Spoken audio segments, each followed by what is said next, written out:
Good evening, and welcome back to the Sleepy History channel.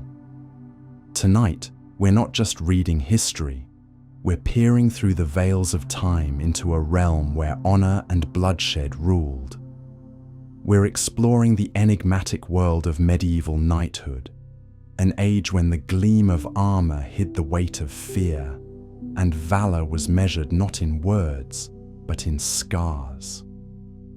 I want to extend a warm greeting to you, dear listener.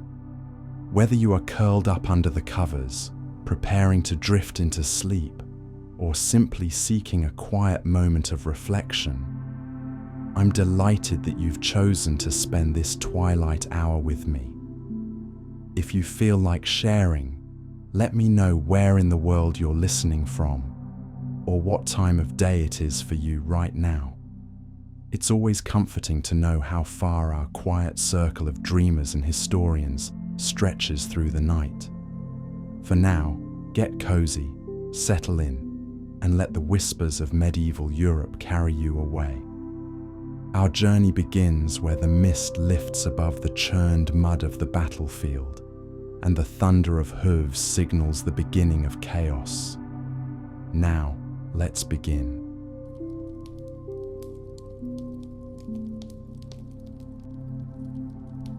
Picture, if you will, a typical medieval battlefield, a sprawling morass of muck and filth, trodden beneath the hooves of war horses. The air hangs heavy with the stench of sweat, smoke, and loosened bowels.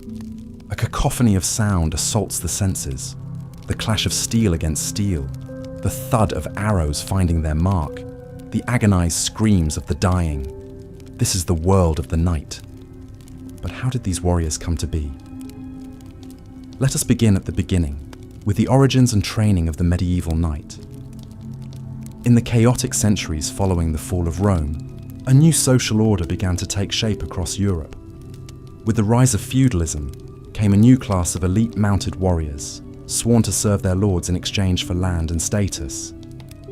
The path to knighthood was a long and arduous one, typically beginning in boyhood. A young noble, often no more than 7 years old, would be sent away to serve as a page in a lord's household. There, he would learn the ways of courtly etiquette, honing his skills in riding, hunting, and hawking. As he grew into adolescence, the page would graduate to the role of squire, now responsible for assisting his knight in battle and on the tournament field.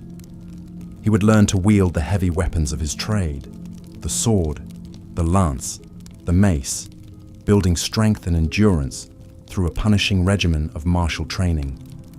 The squire's education was not merely physical, but moral and spiritual as well.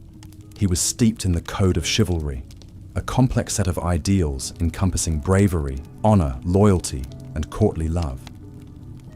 To be a knight was to aspire to a higher calling, to serve as a paragon of Christian virtue in a world steeped in sin. Consider the story of William Marshall, often hailed as the greatest knight of his age. Born into a minor noble family, William was given over as a hostage at the age of 5, a surety for his father's loyalty to the English crown. When his father later defied the king, young William's life was forfeit. But fortune smiled upon the boy, struck by his bravery in the face of death. The king spared his life and sent him to Normandy to be trained as a knight. William's rise was meteoric. As a young squire, he distinguished himself in the tourneys and melees of the day, quickly earning a reputation for skill and daring. He caught the eye of Eleanor of Aquitaine, Queen of England, who appointed him to her household and helped launch his career as a knight in the service of the Plantagenet kings. But for all his prowess on the tournament field, William Marshall's true mettle would be tested on the battlefield. His life was one of almost ceaseless warfare, fighting for his Plantagenet overlords in France, Normandy, and the Holy Land. He embodied the chivalric ideal, a paragon of loyalty and valor, even as the brutal realities of medieval combat swirled around him. And brutal they were. As the feudal order matured, so too did the arms and armor of the knight. By the 12th century, The knight was a formidable figure, clad head to toe in mail and plate, astride a massive destrier bred for war. Each piece of the knight's panoply was a work of artistry and engineering. The helm, with its fluttering crest and narrow eye slit, became an icon of the age. The hauberk, a tunic of interlocking mail rings, deflected slashing blows and absorbed the shock of impact. Gauntlets and greaves protected the extremities, while spurs of finely worked metal goaded the knight's mount into the fray. Atop this glittering carapace, a surcoat emblazoned with heraldic devices allowed friend and foe alike to identify the knight on the field of battle. For in the chaotic press of medieval combat, there were few means to distinguish friend from foe. A knight's weapons were tools of death, honed to a keen edge and wielded with brutal efficiency. The lance, that iconic implement of the joust, found its true home on the battlefield, couched under the arm to strike with bone-shattering force. The sword, both a symbol of status and a deadly weapon, could cleave through mail and cut down foes with ease.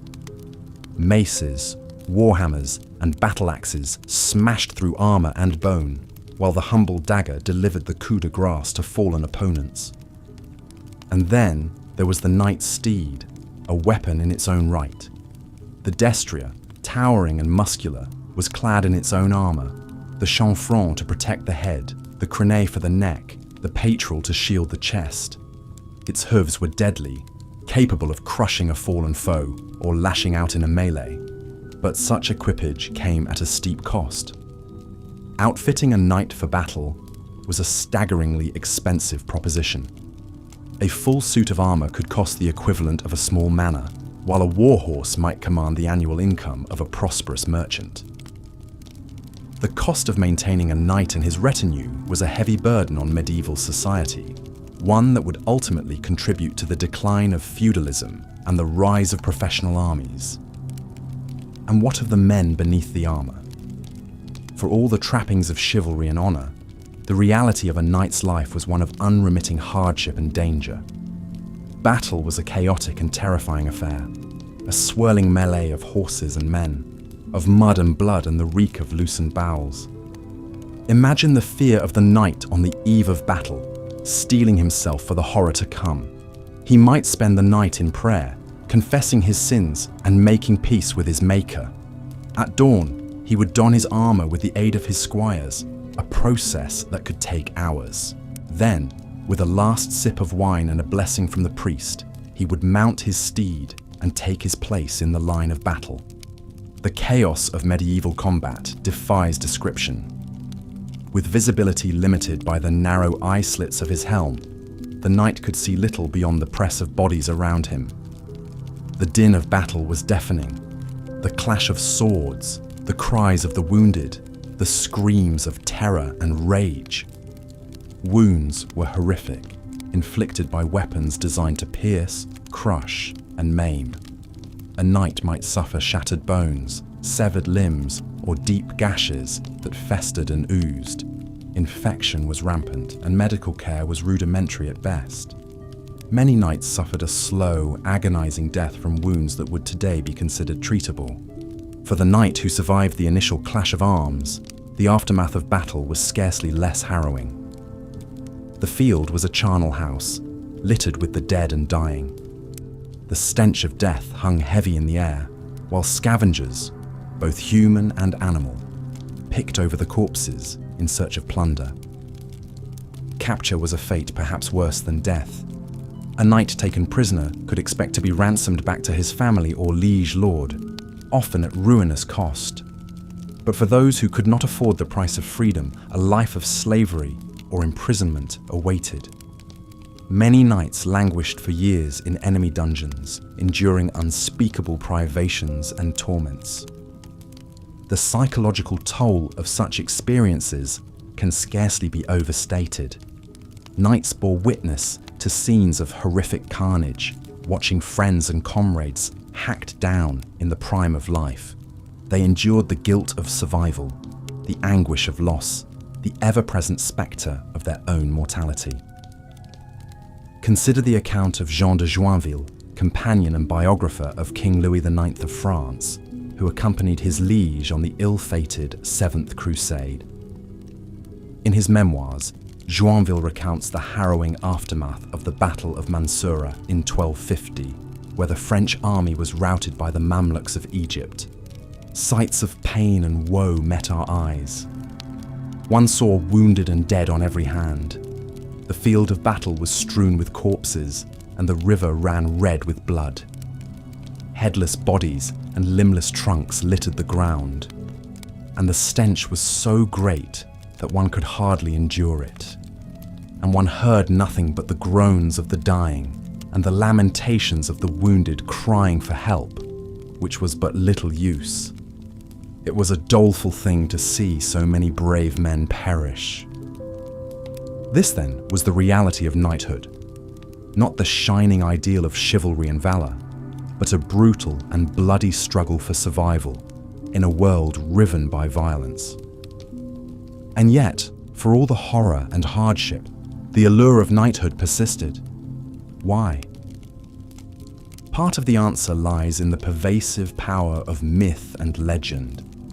The knights of romance and epic, of Arthurian lore and chansons de geste, bore little resemblance to their historical counterparts.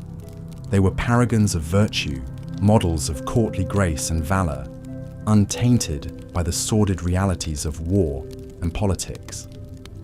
These idealized knights served a vital social function, embodying the values and aspirations of a culture steeped in violence. They offered a glimpse of a higher calling, a code of conduct that elevated the raw brutality of feudal society into something nobler and more refined. But the chivalric code was always more ideal than reality. For every knight who upheld the lofty principles of honor and virtue, there were countless others who betrayed them. The annals of medieval history are replete with tales of knights who were little more than glorified thugs, who plundered and raped and murdered with impunity. Consider the case of Raoul de Cambrai, a 10th century French knight whose exploits were immortalized in an epic chanson de geste.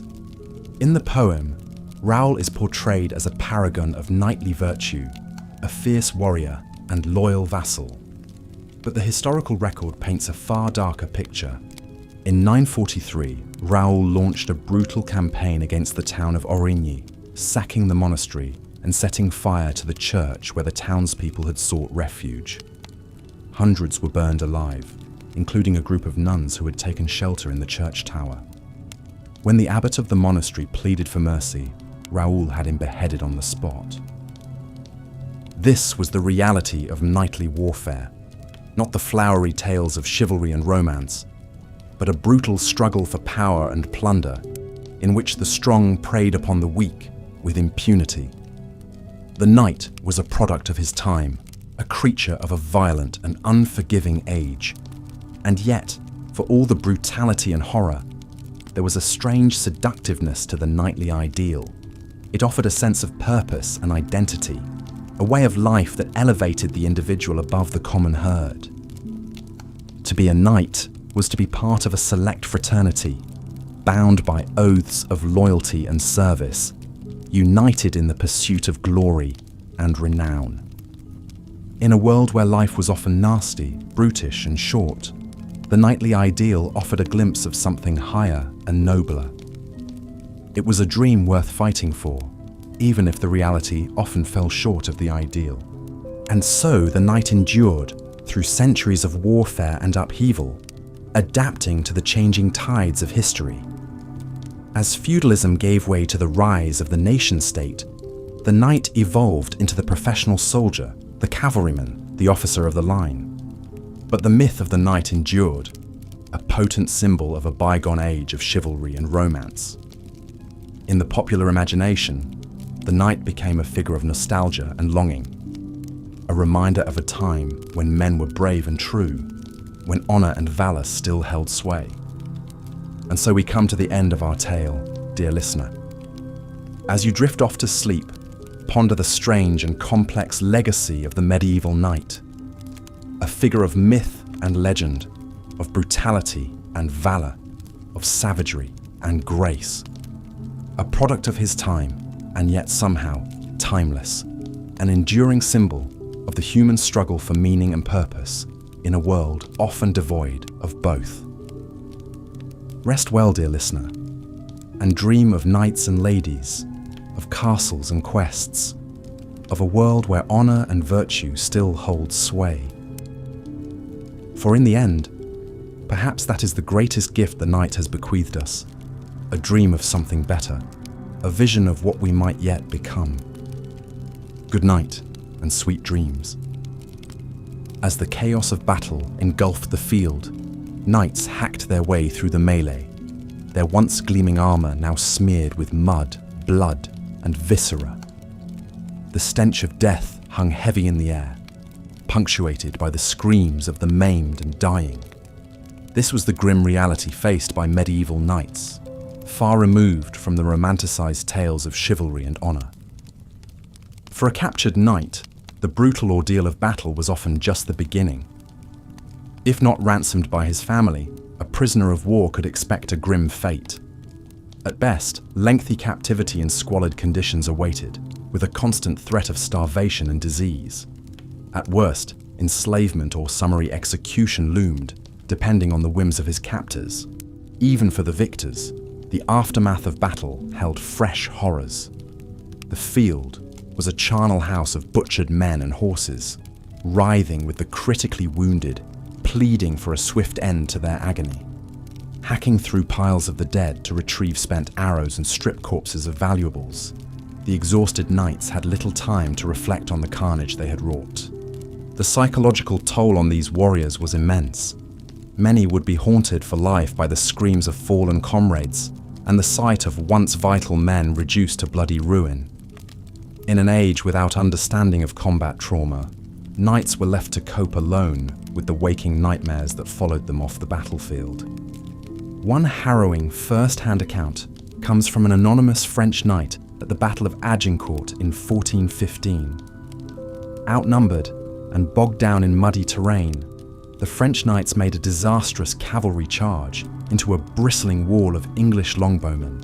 The knight describes a storm of arrows raining down as thick as snow, felling horses and sending armored riders crashing to the ground. Floundering in the muck, weighed down by his heavy plate armor, the knight became easy prey for English men-at-arms who waded into the chaos with daggers, hacking at gaps in armor to finish off the helpless French. "All around me, my countrymen were being slaughtered like cattle," he wrote. "I saw a dozen men piled one atop the other, feebly twitching in their death throes. I thank God that I was spared, but never again will I be able to sleep without hearing the screams of my butchered comrades."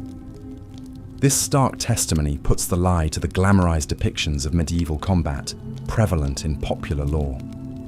The chivalric code extolled martial valor, loyalty, and honor, but the reality of warfare was a world apart from these lofty ideals. On the battlefield, raw survival instincts eclipsed any notions of fair play or decorum between knights. The aim was to kill the enemy by any means necessary, and chivalric conventions quickly crumbled in the dog-eat-dog savagery of hand-to-hand combat. Treachery, mercilessness, and brutality were the order of the day, with no quarter asked or given. Knights unhorsed in battle were just as likely to be stabbed to death by peasant conscripts as taken prisoner for ransom. Mercy was in short supply, and any pleas were usually drowned out by the roar of battle and cries of the dying. Warfare was an equal opportunity horror, with highborn knights and lowly foot soldiers alike wallowing in the mud and blood. Even off the battlefield, the chivalric ideal often proved hollow. While outwardly adhering to codes of gentlemanly conduct, many knights were little more than glorified thugs, prone to drunken rampages, abductions, and vicious reprisals against those who slighted their fragile sense of honor. A notorious example was Sir Ranald de Blondeville, a 13th century English knight whose violent exploits became the stuff of grim legend. Renowned for his hair-trigger temper and love of strong drink, Blondeville was said to fly into homicidal rages at the slightest provocation. contemporaries described him as a man of much spleen, sudden to wrath, and cruel in vengeance. In one infamous incident, Blondeville and his men-at-arms descended on a village that had failed to provide enough provisions for his hunting party. In a frenzy of violence, they torched the humble thatched cottages and barns, driving the villagers out as they tried frantically to save their scant possessions. As the people fled the conflagration, Blondeville ordered them hacked down, sparing not even women and children. Laughing maniacally amid the massacre, the knight called out, "Thus I repay boors who fail to show proper respect to their betters." The survivors were left to sift through the smouldering ruins and bury their dead. Though extreme, Blondeville's actions were not as unusual as we might wish to believe. The feudal system codified a rigid hierarchy with knights near the apex, and many felt entitled to abuse their power over the lower rungs of society. With their military prowess and lofty status, rogue knights could run amok with impunity, knowing that their noble peers would likely shield them from justice. Only when their atrocities became too egregious to ignore did knights like Blondeville face consequences. After numerous complaints about his marauding, King Henry III finally had Blondeville arrested and stripped of his landholdings. The knight died in prison a decade later, unrepentant to the last. So while the chivalric ideal held up knights as paragons of honor and virtue, all too often the reality fell woefully short. The same men lionized for their battlefield valor could also be merciless brutes, capable of shocking cruelty toward the defenseless. The medieval knight occupied an uneasy space between these two extremes, at once noble warrior and hardened killer, paragon of virtue and privileged thug. The romantic image of the knight in shining armor, defending the weak and upholding the right, was always an aspirational construct, more than a reality. Still, it would be overly simplistic to paint all knights with the same grim brush.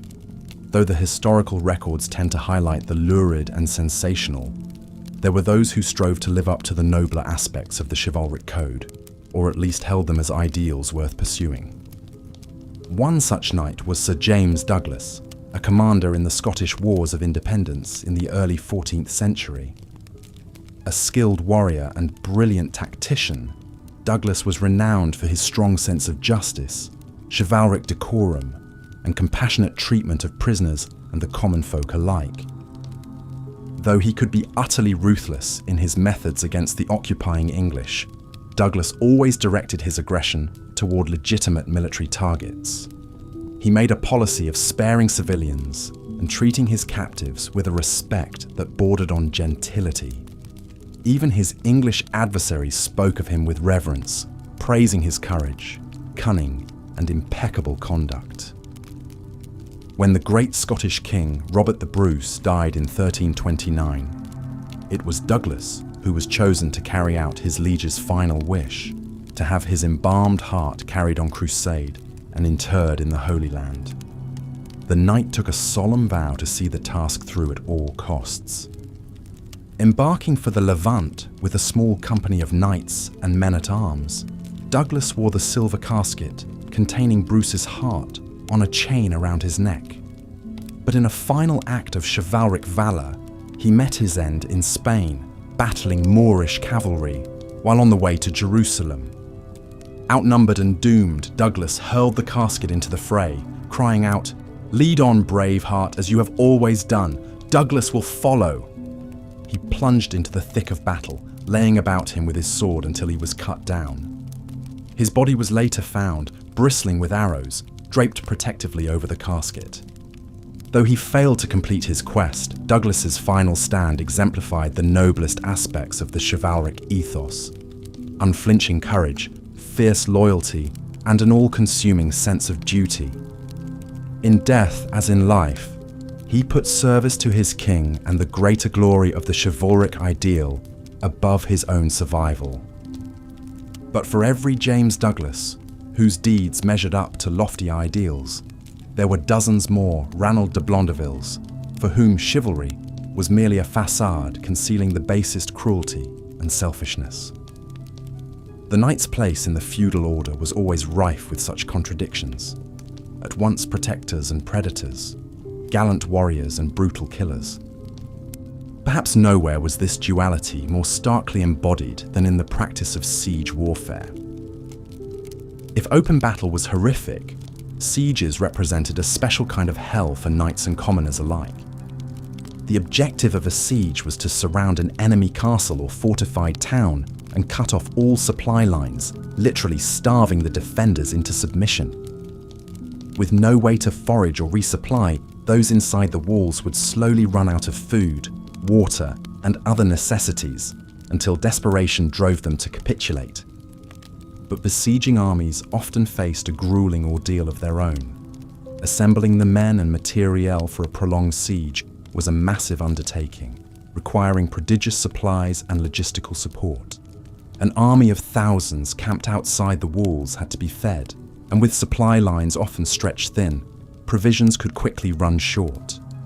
For the knightly class, accustomed to a certain standard of food and drink, the Spartan rations of a siege camp could come as an unpleasant shock. Used to fine wine, rich meats, and fresh bread in their castles, knights now had to subsist on hard biscuits, salt pork, and sour ale. If the siege dragged on for months, as was often the case, even these paltry foodstuffs could dwindle, leading to widespread malnutrition. Knights found themselves growing gaunt and weak, their fine clothes hanging loose on wasted frames, dreaming of the opulent feasts they once took for granted. Nor was hunger the only hardship to be endured. Siege camps were notorious breeding grounds for disease, with so many men crammed together in unsanitary conditions. Dysentery, typhoid, and other maladies could rip through an army, leaving even the most valiant knights shivering and hollowed out, unable to keep down what little food they had. But as grim as conditions could get for the besiegers, life inside a castle under siege was even more nightmarish. With the population swelled by panicked small folk seeking shelter behind the walls, food and water supplies would be stretched to the breaking point. As the weeks dragged by and provisions dwindled, the castle's defenders were reduced to eating anything they could get their hands on. Horses, dogs, and other animals were slaughtered first, then rats and mice. When even those ran out, the starving garrison might resort to boiling leather for a thin broth or eating grass and weeds. In their desperation, some besieged castles even turned to cannibalism, carving flesh from the bodies of the recently dead. During the siege of Marat in Syria, during the First Crusade, the chronicler Radulf of Khan wrote of the Crusaders' descent into this ultimate depravity. In Marat, our troops boiled pagan adults in cooking pots. They impaled children on spits and devoured them grilled. These atrocities were not committed in secret. I saw it with my own eyes. For a long time they roamed widely, snatching babies from their mothers' breasts. Though Radulf presents this as evidence of the Crusaders' savagery, cannibalism in a long siege was by no means limited to one side or another. Faced with the stark choice between a horrible death by starvation or consuming human flesh, many would reluctantly opt for survival at any cost. Knights, for all their supposed nobility, were not above such desperate acts when pushed to the brink. In a culture that prized martial prowess and dying well in battle, withering away from hunger was seen as a disgraceful end unbefitting a chivalrous warrior. Better to fill your belly with forbidden meat and live to fight another day. Once again, the gnawing discrepancy between the knight's lofty ideals and the grim reality of his existence rears its head. The same man who prided himself on his exquisite manners and courtesy would readily sink his teeth into human flesh if his survival depended on it. But even if a knight was spared the horrors of cannibalism, the rigors of a long siege invariably took a heavy psychological toll. Watching his comrades succumb one by one to starvation and disease, never knowing if relief would come in time, was enough to break even the boldest spirit. Many a knight emerged from a prolonged castle siege a shell of his former self, his once strapping body reduced to a gaunt wraith, his mind shattered by privation and gnawing despair. If he survived, it could take months or years to regain his strength and banish the ghosts of the siege from his nightmares. Perhaps the most notorious example of a siege pushed to the uttermost extreme was that of Château Gaillard in Normandy, France, in 1204. The castle, a formidable hilltop stronghold built by Richard the Lionheart, was considered virtually impregnable. But when Richard died, and his despised brother John took the English throne, the new king's French rival Philip Augustus saw his chance to reconquer Normandy. He gathered an army of over 10,000 men and laid siege to Château Gaillard, vowing to starve out the English garrison at any cost. The castle's thick walls and commanding position made direct assault all but impossible, so the French settled in for a long siege. The English defenders, just a few hundred strong, were steadfast at first, confident that John would soon send a relief force. But as weeks turned into months with no sign of aid, the garrison's plight grew increasingly desperate. Food stocks ran low, then ran out altogether. The knights and men-at-arms tightened their belts, chewed boiled leather, grew skeletal and hollow-eyed. When the last scrawny horses and dogs had been eaten, some of the starving soldiers resorted to carving flesh from the bodies of their fallen comrades. One knight, half mad with hunger, was even accused of snatching babies from the arms of peasant women who had sought refuge in the castle, roasting them over a fire and devouring them whole. As the siege ground on into its 6th month, the once formidable garrison was reduced to a piteous state. More walking corpses than fighting men. All thoughts of chivalry and honor had long since been supplanted by the all-consuming desperation of gnawing hunger. Finally, in March of 1204, the French breached the castle's rotted outer walls and poured into the courtyard. The emaciated defenders, too weak to even lift their swords, were quickly overwhelmed. Philip Augustus ordered the few survivors rounded up and their throats slit, as an example to any who dared defy him. Among the slain was the castle's commander, the elderly Roger de Lacy, a grizzled knight who had served 3 English kings. When his body was found, the French discovered he weighed less than 70 pounds, literally wasted away to nothing. The fall of Château Gaillard marked the end of English rule in Normandy and cemented the fearsome reputation of Philip Augustus. But for the knights and soldiers on both sides who endured the horror of that siege, it was an experience that would haunt them for the rest of their lives. In the end, despite the chivalric code's glorification of the honorable knight, many warriors suffered fates far removed from battlefield valor. Starved, diseased, butchered ignominiously, or broken in mind and spirit. The same elitism that elevated knights as a warrior caste also led them into some of the most grueling ordeals imaginable. But even the knights, who never saw the inside of a siege camp or a squalid prison cell, were touched by the grim spectre of death and disfigurement. It was an inescapable part of the job description, the dark underside of the glittering world of tournaments and courtly love. At the height of the Middle Ages, the tournament was the ultimate expression of the chivalric ideal, a grand spectacle where knights could showcase their martial skills and win glory before their adoring public. With pennants snapping, heralds blaring, and nobles cheering from the stands, the tournament was a raucous celebration of knightly valor, a world away from the grim, muddy slog of real battle. Or so it seemed on the surface. In reality, the tournament could be every bit as dangerous as a battlefield, with plenty of blood spilled and lives shattered. Though the weapons were often blunted, the combat was full contact and all too real. In the early days of the tournament, in the 11th and 12th centuries, the main event was the melee, a mock battle where 2 sides of mounted knights slammed together at full gallop, just like in real warfare. Though they carried blunted swords and wore specialized tournament armor to limit the risk of mortal injuries, the sheer force of impact could still be bone-shattering. Even more dangerous was the chaotic scrimmage that followed the initial charge, with dozens of knights grappling and hacking at each other, in a dense press of horseflesh and steel.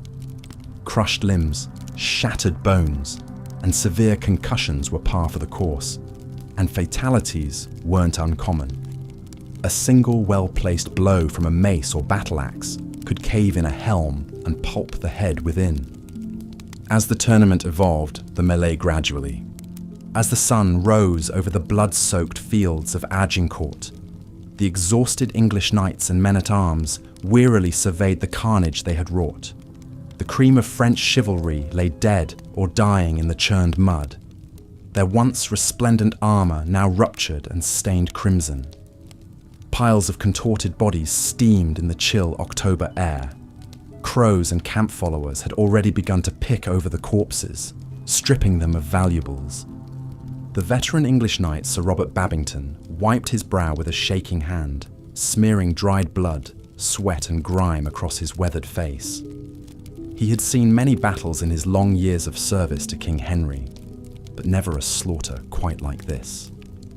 The vaunted knights and nobles of France had charged the English line with the arrogant recklessness of men who believed themselves invincible, only to be scythed down in droves by the low-born archers and common foot soldiers they so despised. Sir Robert shuddered as he recalled the meaty thunk of arrows piercing armour and flesh, the screams of men and horses, the press of bodies locked in desperate struggle, blades rising and falling, seeking any gap in steel or mail to butcher the fragile flesh beneath. He had been in the thick of it, hacking and slashing, watching the life drain from young French knights who had awoken that morning never dreaming it would be their last. The chivalry and valour that minstrels celebrated in song had been nowhere in evidence on the field at Agincourt, only brute survival at any cost. For all their fine armour and weapons, the French knights had died the same as any other men, choking on their own blood, soiling themselves, crying out for their mothers. Sir Robert had seen one mortally wounded young knight, barely more than a boy, trying to hold his entrails inside the terrible wound in his belly, eyes wide with shock and dawning horror as he breathed his last. As he stood on the corpse-strewn battlefield, Sir Robert reflected that it was not chivalric myths, but hard realities like this that defined a knight's brutal existence. Their training and lives were devoted to dealing out death and suffering, and all too often, meeting a grisly end themselves. Yet for all the misery and hardships they endured, few knights would have traded their station. The promise of glory, of manors and riches and renown, of having their valiant deeds extolled long after their deaths, drove them onto the battlefield again and again. Sir Robert knew he was no different. He had risen from obscurity to become one of the king's most trusted knights, admired for his prowess at tourneys and his feats of arms on many battlefields. But the acclaim and accolades felt hollow on a day like this, when he had sent so many men, some hardly more than children, to a senseless, ugly death in the mud. With a heavy sigh, Sir Robert turned away from the awful scene and began to pick his way through the corpses to where the king's banner flew above the English camp. There would be prayers of thanks to God for delivering them this great victory, and much celebration and toasting deep into the night. He would raise a cup and praise the courage of the fallen, as custom and courtesy demanded. But he would not forget the look in that dying young knight's eyes, or the feel of his sword crunching through armour and bone. Such memories would haunt him all his days, as they surely haunted any man who had seen the savage reality of warfare concealed behind the bright veneer of chivalry and knightly valour. Yet he knew that when the king called his banners again, he would not hesitate to strap on his sword and ride out once more, to win glory or death on some distant battlefield. It was his duty, his vocation, the only life he had ever known, and may God have mercy on his soul. The gathering English army made for a fearsome sight as they marched out of Calais, their armour and weapons glinting in the pale autumn sunlight. Ragged and mud-splattered from the long siege of Harfleur, they were nonetheless in high spirits, flushed with victory and the promise of plunder. The archers sang bawdy songs as they trudged along in the rear, while up ahead, the men-at-arms and knights rode in grim, determined silence, keeping a wary eye out for any sign of the French forces they knew must be gathering to oppose them. At their head rode King Henry himself, resplendent in his gilt armor, his crowned helm shining like a beacon. He was still a young man, not yet 30, but there was a hardness to his flinty gaze, and a set to his jaw that spoke of a will as implacable as iron. He had come to France not merely to reclaim his ancestral lands, but to seize the French crown itself, and he would brook no obstacle in his path. Riding at the king's right hand was Sir Thomas Erpingham, a grizzled old warrior who had served Henry's father and grandfather before him. His armor was battered and stained, and his face bore the scars of a dozen hard-fought battles, but he sat straight and tall in the saddle, his eyes alert and watchful. As marshal of the host, it was his task to order the disposition of the troops and oversee the army on the march. Erpingham reined in his horse and called for a halt as they approached a low rise. He had learned hard lessons about the perils of ambush in his long years of campaigning. It would not do to blunder blindly into a French trap. With a curt gesture, he dispatched a pair of mounted scouts to survey the road ahead. The army waited in tense silence, the only sound the snorting of horses and the creak of leather. At length, the scouts came galloping back, their horses lathered with sweat. "No sign of the French, my lord," one of them reported, sketching a hasty bow to the king from his saddle. "The road ahead is clear as far as Agincourt." Erpingham gave a satisfied nod and glanced at the king. "I mislike the quiet," he growled. "The French are up to something. You can wager on that. We must be on our guard." Henry's answering smile was wolfish. "Let them come," he said softly. "We will give them such a welcome as they will not soon forget." He raised a gauntleted fist, his blue eyes blazing with a zealot's fire. "God is with us, my lords. He will not deliver us into the hands of the French." A ragged cheer went up from the knights and men-at-arms, but Sir Thomas did not join in. He had seen too much of war to put his faith in divine favour. All the piety in Christendom would be of little avail if the French caught them at a disadvantage. As if reading his thoughts, Henry turned to him, his voice low and fierce. "We will prevail, Sir Thomas. I have sworn to take my rightful place as King of France, and by God I will not be forsworn. I mean to see the French host scattered, and their knights kneeling to offer me their swords in surrender." Erpingham bowed his head in acknowledgement. "As you say, my liege, but we must not discount the valor of the French knights, nor their numbers. They will not yield without a fierce fight." Henry's smile turned grim. "Then we shall give them one," he vowed. "Let them come against us with all their chivalry and might. We will meet them on a field of our choosing, and we will smite them hip and thigh, as Samson did the Philistines. And when we are done, France will be ours." With that, he spurred his horse forward, his knights falling in behind him with a jangle of harness and a clatter of hooves.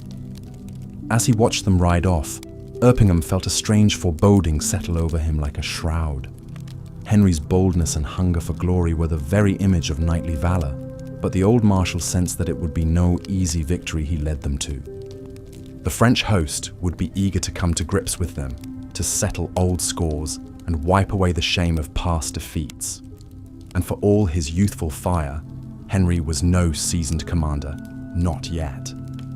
If he let his pride and daring overmaster his sense, it could spell disaster for them all.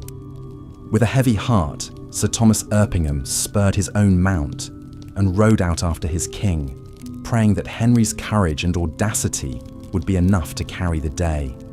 But as he did, he could not help but recall the words of that wise old soldier Vegetius: "Let him who desires peace prepare for war." The English had come to France seeking conquest and glory. Erpingham feared that what they would find instead was a bloody reckoning. As we've seen, the life of a knight in the Middle Ages was fraught with violence, hardship, and constant danger.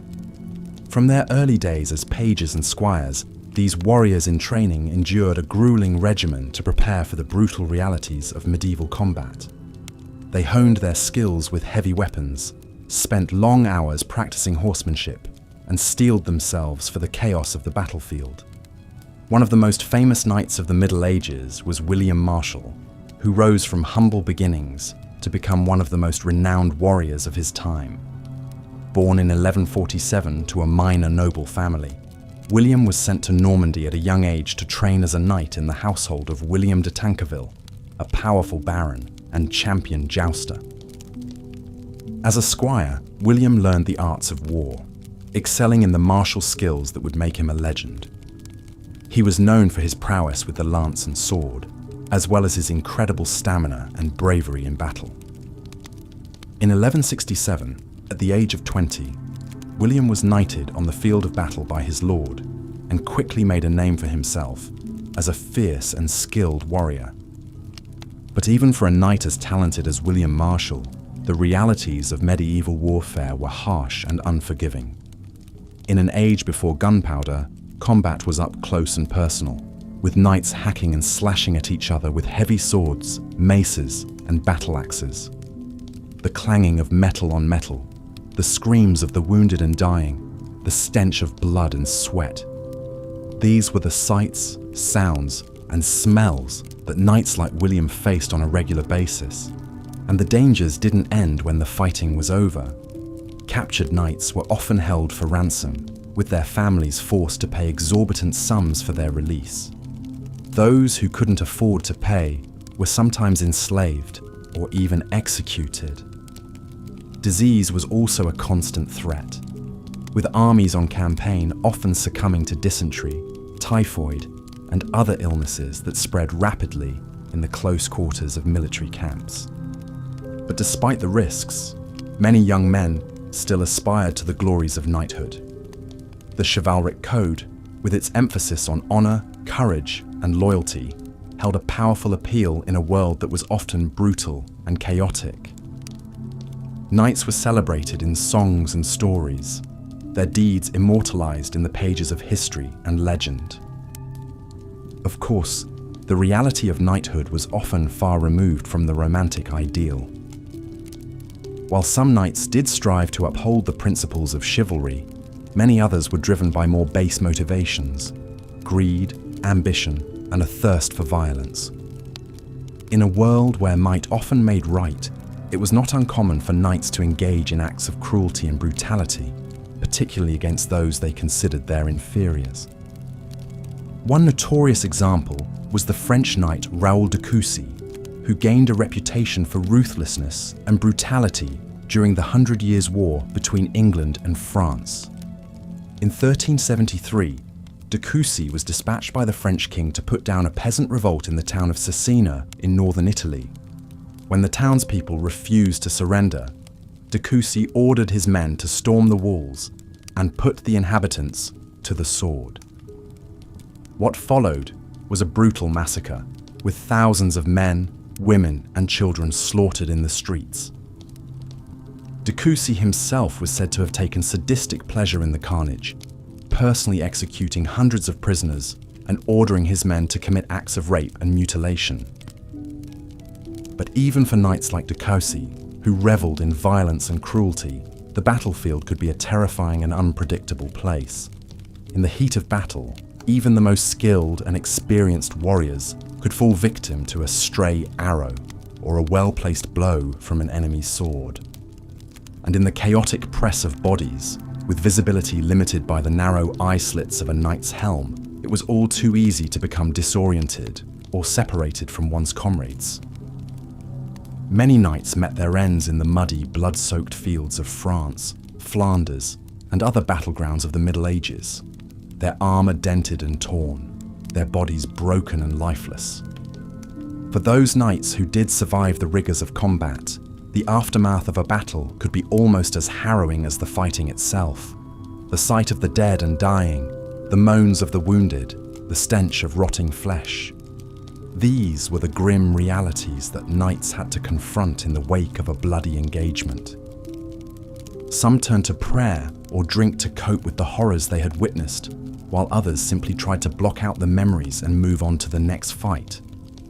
But for many knights, the psychological toll of combat was a heavy burden to bear, one that would stay with them long after they had left the battlefield behind. Despite the brutality and hardship of a knight's life, however, the allure of chivalry and martial glory continued to draw young men to the ranks of knighthood throughout the Middle Ages. The chance to win renown on the battlefield, to earn the respect and admiration of one's peers, to live up to the heroic ideals celebrated in song and story. These were powerful motivators for those who aspired to the knightly life. And for some knights, the rewards of their chosen profession could be great indeed. Men like William Marshall, who rose from humble beginnings to become one of the most powerful and influential figures of his age, were living proof that skill, courage, and a bit of luck could propel a lowly knight to the heights of fame and fortune.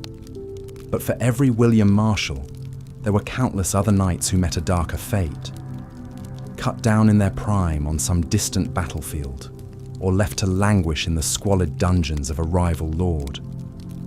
The life of a medieval knight was a gamble, a roll of the dice in a world where death and suffering were ever-present companions.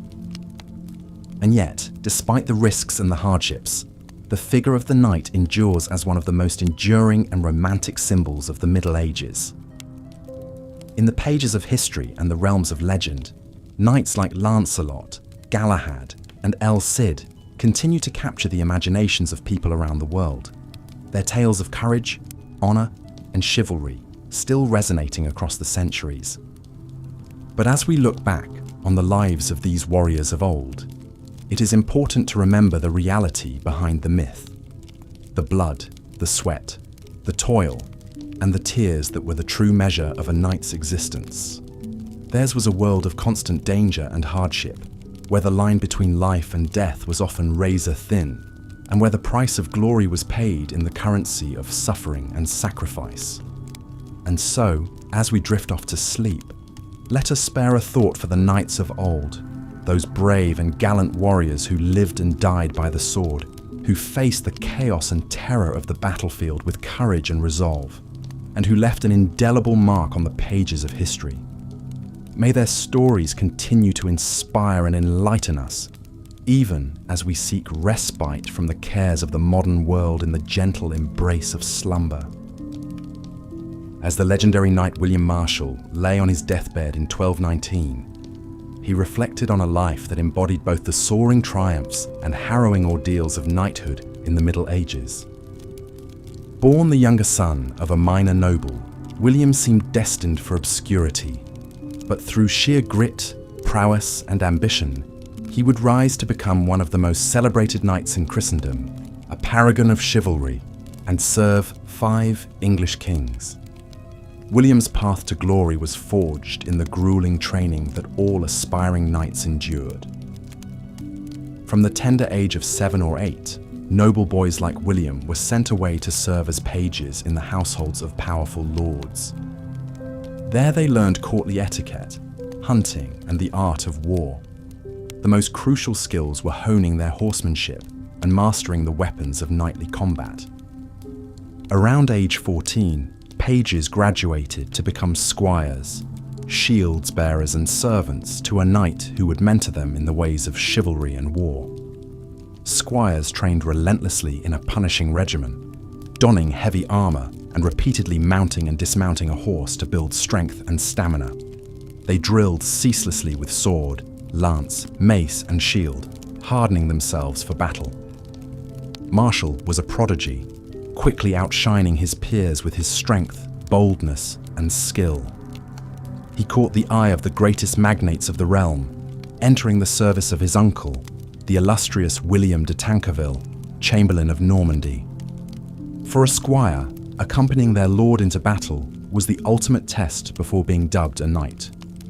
William Marshall first tasted war in 1167 during a vicious succession crisis in England. Serving in the retinue of his uncle, the 15-year-old Marshal rode into the Battle of Drincourt against rebels who sought to depose King Henry II. Though still a squire, William fought with astonishing courage. When his warhorse was killed from under him, he refused to flee the field. Dodging blows, he grabbed another horse and surged back into the fray, turning the tide. His valor was crucial in forcing the rebels' surrender. William's exceptional martial prowess and unflinching loyalty to the crown on that blood-soaked field foreshadowed his meteoric rise. He was knighted by King Henry himself in 1170, beginning a celebrated career in which he would fight in hundreds of battles and tournaments across England, France, and the Holy Land, usually emerging victorious. His ransom after being captured by the French in 1188 was so high, a staggering £6,666, that a special martial tax was levied in England to raise the exorbitant sum, a testament to his worth as a warrior. Though a consummate soldier, William Marshal was no mere brute. He was also a shrewd politician, a skilled diplomat, and an urbane courtier, as comfortable in the feast hall as the battlefield. He served as a valued advisor to Henry II and his queen, Eleanor of Aquitaine, expertly navigating the swirling intrigues of court.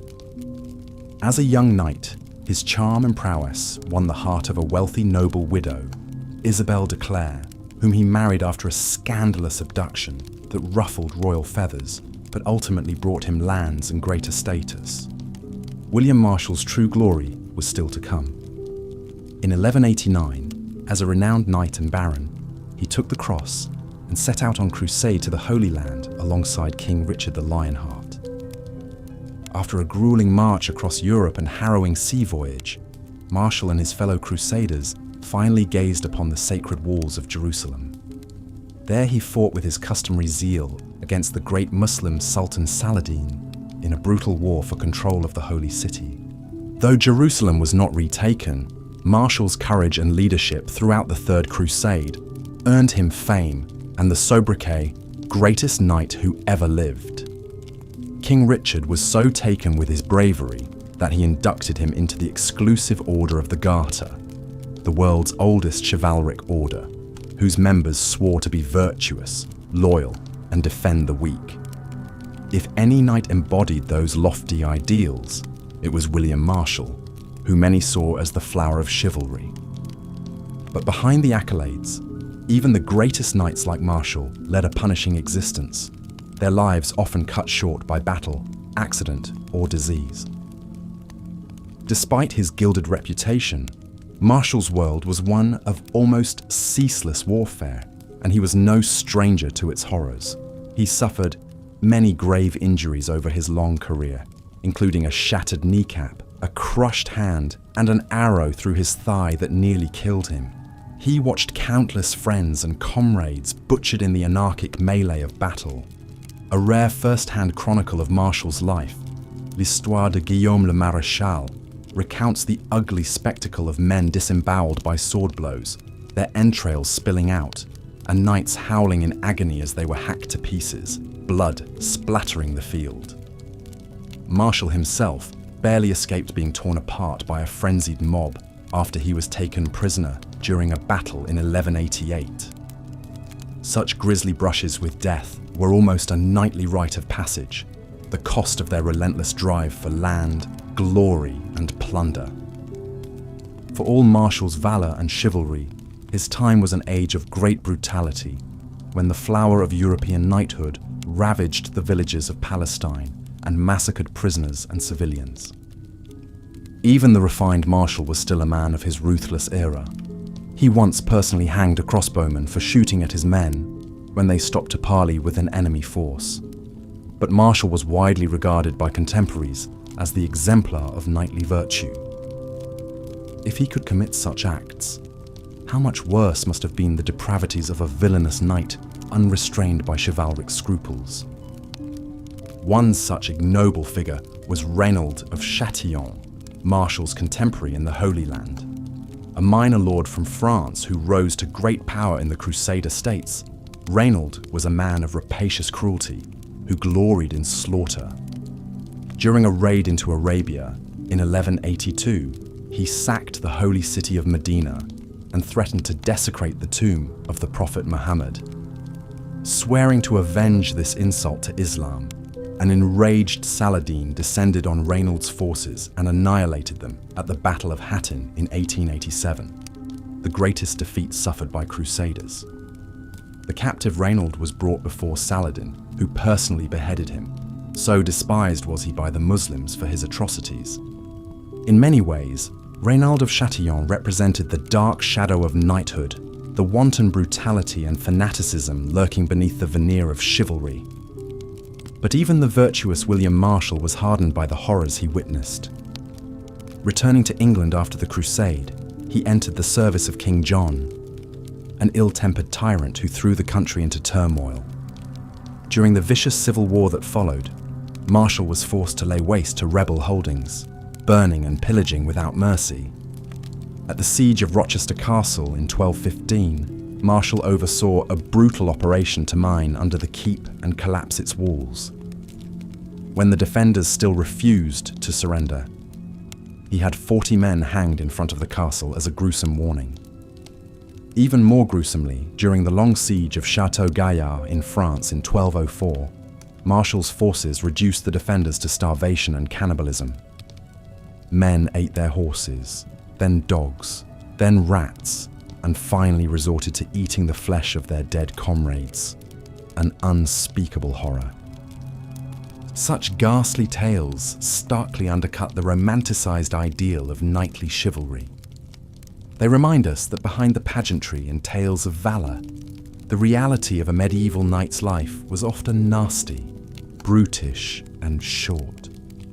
And yet, rare men like William Marshal managed to forge greatness and a legacy that transcended the wanton violence of their age.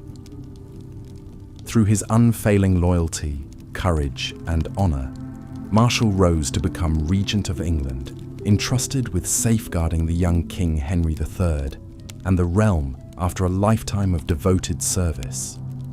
In death, Marshal's legend only grew, his tomb at the Temple Church in London becoming a pilgrimage site for knights who revered him as the ultimate embodiment of chivalry. His coat of arms, a red lion on a white field, became iconic, replicated on memorials and buildings associated with him. In effigies and artwork, he was depicted as the ideal knight, brave, pious, just, and steadfast.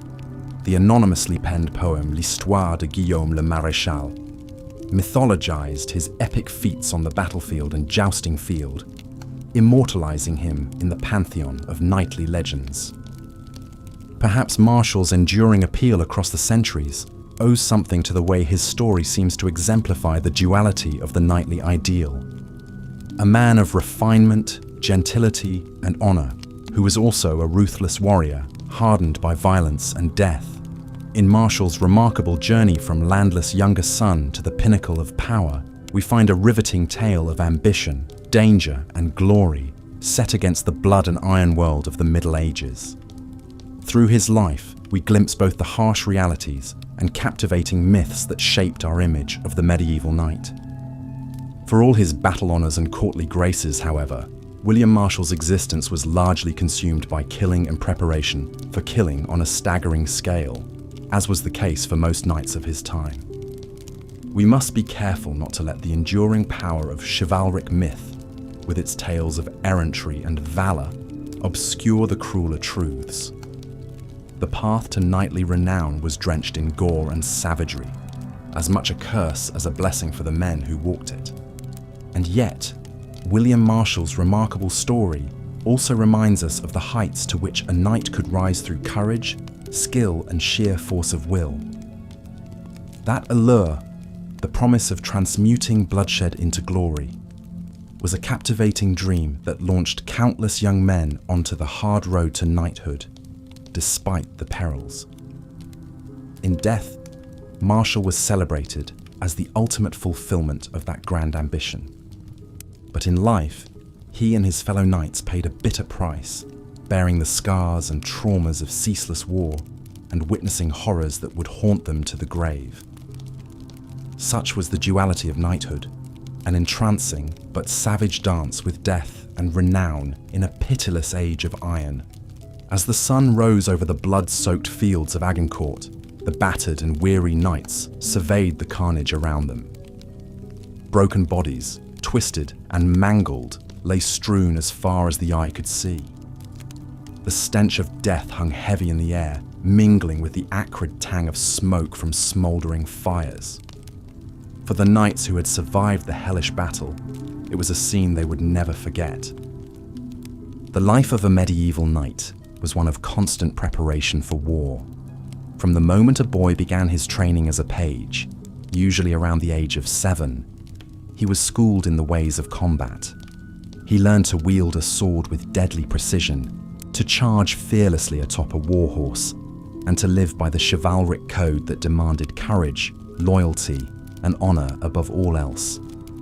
But the reality of knighthood was far removed from the romantic tales of valor and chivalry. The training was brutal, designed to harden young men into killing machines. Pages and squires endured grueling physical drills, learning to fight through pain and exhaustion. They practiced for hours in heavy armor, swinging swords and maces until their muscles screamed in agony.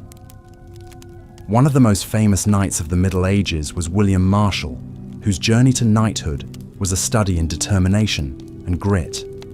Born the 4th son of a minor noble in 1147, William seemed destined for a life of obscurity. But through sheer skill and bravery, he rose to become one of the most celebrated warriors of his age. As a young squire, William distinguished himself in the tournaments that were the proving grounds for aspiring knights. He was a natural on horseback, quick and agile, with a keen eye for the weaknesses of his opponents. By the time he was knighted at the age of 21, he had already made a name for himself as a formidable fighter. But the tournaments were mere sport compared to the brutal realities of war. Knights like William Marshal spent their lives on the battlefield, fighting for their lords and their honor. In an age when warfare was a savage and merciless business, they faced death and dismemberment on a daily basis. The weapons and armor of a medieval knight were designed for one purpose: to kill. Over the centuries, as warfare evolved, so too did the knight's arsenal. In the early Middle Ages, knights wore chain-mail hauberks that offered some protection against sword blows, but left the legs and face exposed. By the 14th century, plate armor had become the norm, with knights encased head to toe in gleaming steel. The armor was hot, heavy, and cumbersome, weighing up to 50 pounds or more, but it offered unparalleled protection against the weapons of the day. A well-aimed blow from a sword or mace could still crush a helmet or break bones, but a fully armored knight was a formidable opponent on the battlefield. Just as important as the armor was the knight's warhorse. Bred for size, strength, and courage, these massive beasts were trained to charge into battle, trampling foot soldiers under their hooves. Like their riders, warhorses were armored for battle, with steel chamfrons covering their faces and patrals protecting their chests. Outfitting a knight for war was a staggeringly expensive proposition. A full suit of plate armor could cost the equivalent of a small manor house, and warhorses were equally pricey. Many knights went deeply into debt to equip themselves, often pawning their lands and possessions to raise the necessary funds.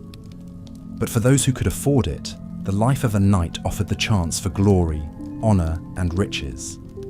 In an age when social mobility was rare, knighthood was a path to power and prestige. Successful knights could win lands, titles, and fortunes in battle, making them the rock stars of their day. Of course, the reality of medieval warfare was far less glamorous than the chivalric ideal. The battlefield was a hellish place, a churning mass of mud, blood, and bodies. Knights hacked and slashed their way through the press of enemy soldiers, fighting in tight formations that made it impossible to swing a sword without hitting friend as well as foe. Injuries were common and often fatal, A sword blow could split a skull or sever a limb, leaving a knight to bleed out in the mud. Even a minor wound could turn deadly if it became infected, as was all too common in an age without antibiotics. Knights who survived their wounds often suffered from debilitating pain and disability for the rest of their lives. Capture was another constant threat. In the heat of battle, knights could easily be overwhelmed and taken prisoner by the enemy. For those who could afford it, ransom was the usual means of securing release. But for poorer knights, capture could mean a life of slavery or worse. The psychological toll of combat was just as devastating as the physical. Knights witnessed unspeakable horrors on the battlefield, watching friends and comrades die in agony. Many suffered from what we would now call post-traumatic stress disorder, haunted by nightmares and flashbacks for years after the fighting had ended. One knight who left a harrowing account of the realities of medieval warfare was Jean de Bouet, a French nobleman who fought in the 100 Years' War. In his memoirs, he describes the terror and confusion of battle, the smell of blood and entrails, and the constant fear of death or capture. In a great press of knights all struggling together, there are blows given and received that no eye can see nor any tongue describe, he wrote. One can neither advance nor retire, so that perforce one stops in one place while the press lasts, like a man bound hand and foot. Despite the brutality and horror of medieval warfare, the knightly ideal remained a powerful force in European society for centuries. The chivalric code, with its emphasis on honor, courage, and protecting the weak, was held up as the ultimate standard of manly virtue. But the reality was often far different. Many knights were little more than thugs and mercenaries, fighting for plunder rather than principle. Chivalry was a flowery fiction, a thin veneer over the grim realities of war. One knight who embodied the darker side of knighthood was Raoul de Cambrai, a notorious French warlord of the 10th century. Raoul was known for his cruelty and brutality, massacring civilians and burning churches in his relentless quest for power. In one infamous incident, Raoul attacked the town of Origny, slaughtering the inhabitants and setting fire to the church where they had taken refuge. According to legend, the screams of the burning civilians could be heard for miles around. Raoul's story was later immortalized in a chanson de geste, or epic poem, that portrayed him as a tragic hero, undone by his own passions. But for the people of his time, he was a symbol of the worst excesses of knighthood, a reminder that behind the shining armor often lurked a heart of darkness. Despite the grim realities of medieval warfare, the lure of knighthood remained strong. For many young men, the chance to win glory on the battlefield was an irresistible call, even if it meant risking death or dismemberment. And for the knights who survived, the rewards could be great. Successful warriors could win lands, titles, and riches beyond their wildest dreams. They could marry into wealthy families, securing their place in the social hierarchy. But even for the most successful knights, life was often short and brutal. In an age when warfare was a way of life, few knights lived to see old age. Most died young, cut down in the prime of their lives by sword or lance. It was a fate that many knights embraced willingly, believing that a glorious death in battle was the ultimate proof of their valor. In a society that prized courage and honor above all else, to die in combat was to achieve a kind of immortality, to live on in the songs and stories of bards and troubadours. And so they rode out to war, these young men in their shining armor, knowing that each battle could be their last. They charged into the fray with reckless abandon, hacking and slashing until the field ran red with blood. And if they fell with honor, secure in the knowledge that they had lived and died as true knights.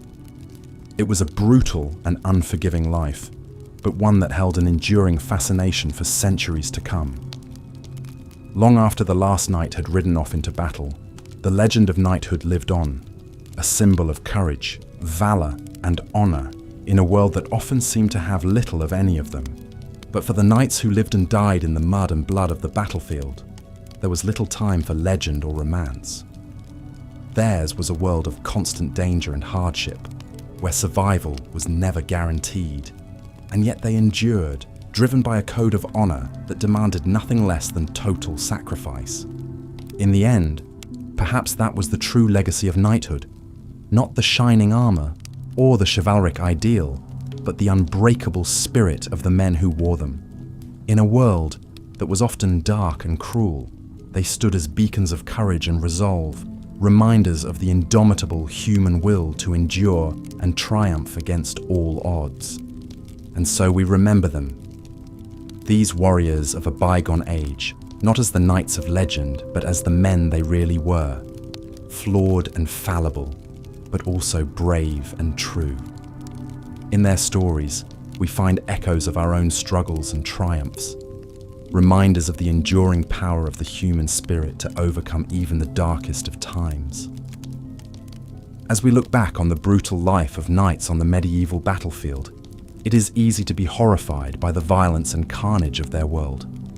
But it is also important to remember the courage and sacrifice of these warriors who risked everything in the name of honor and duty.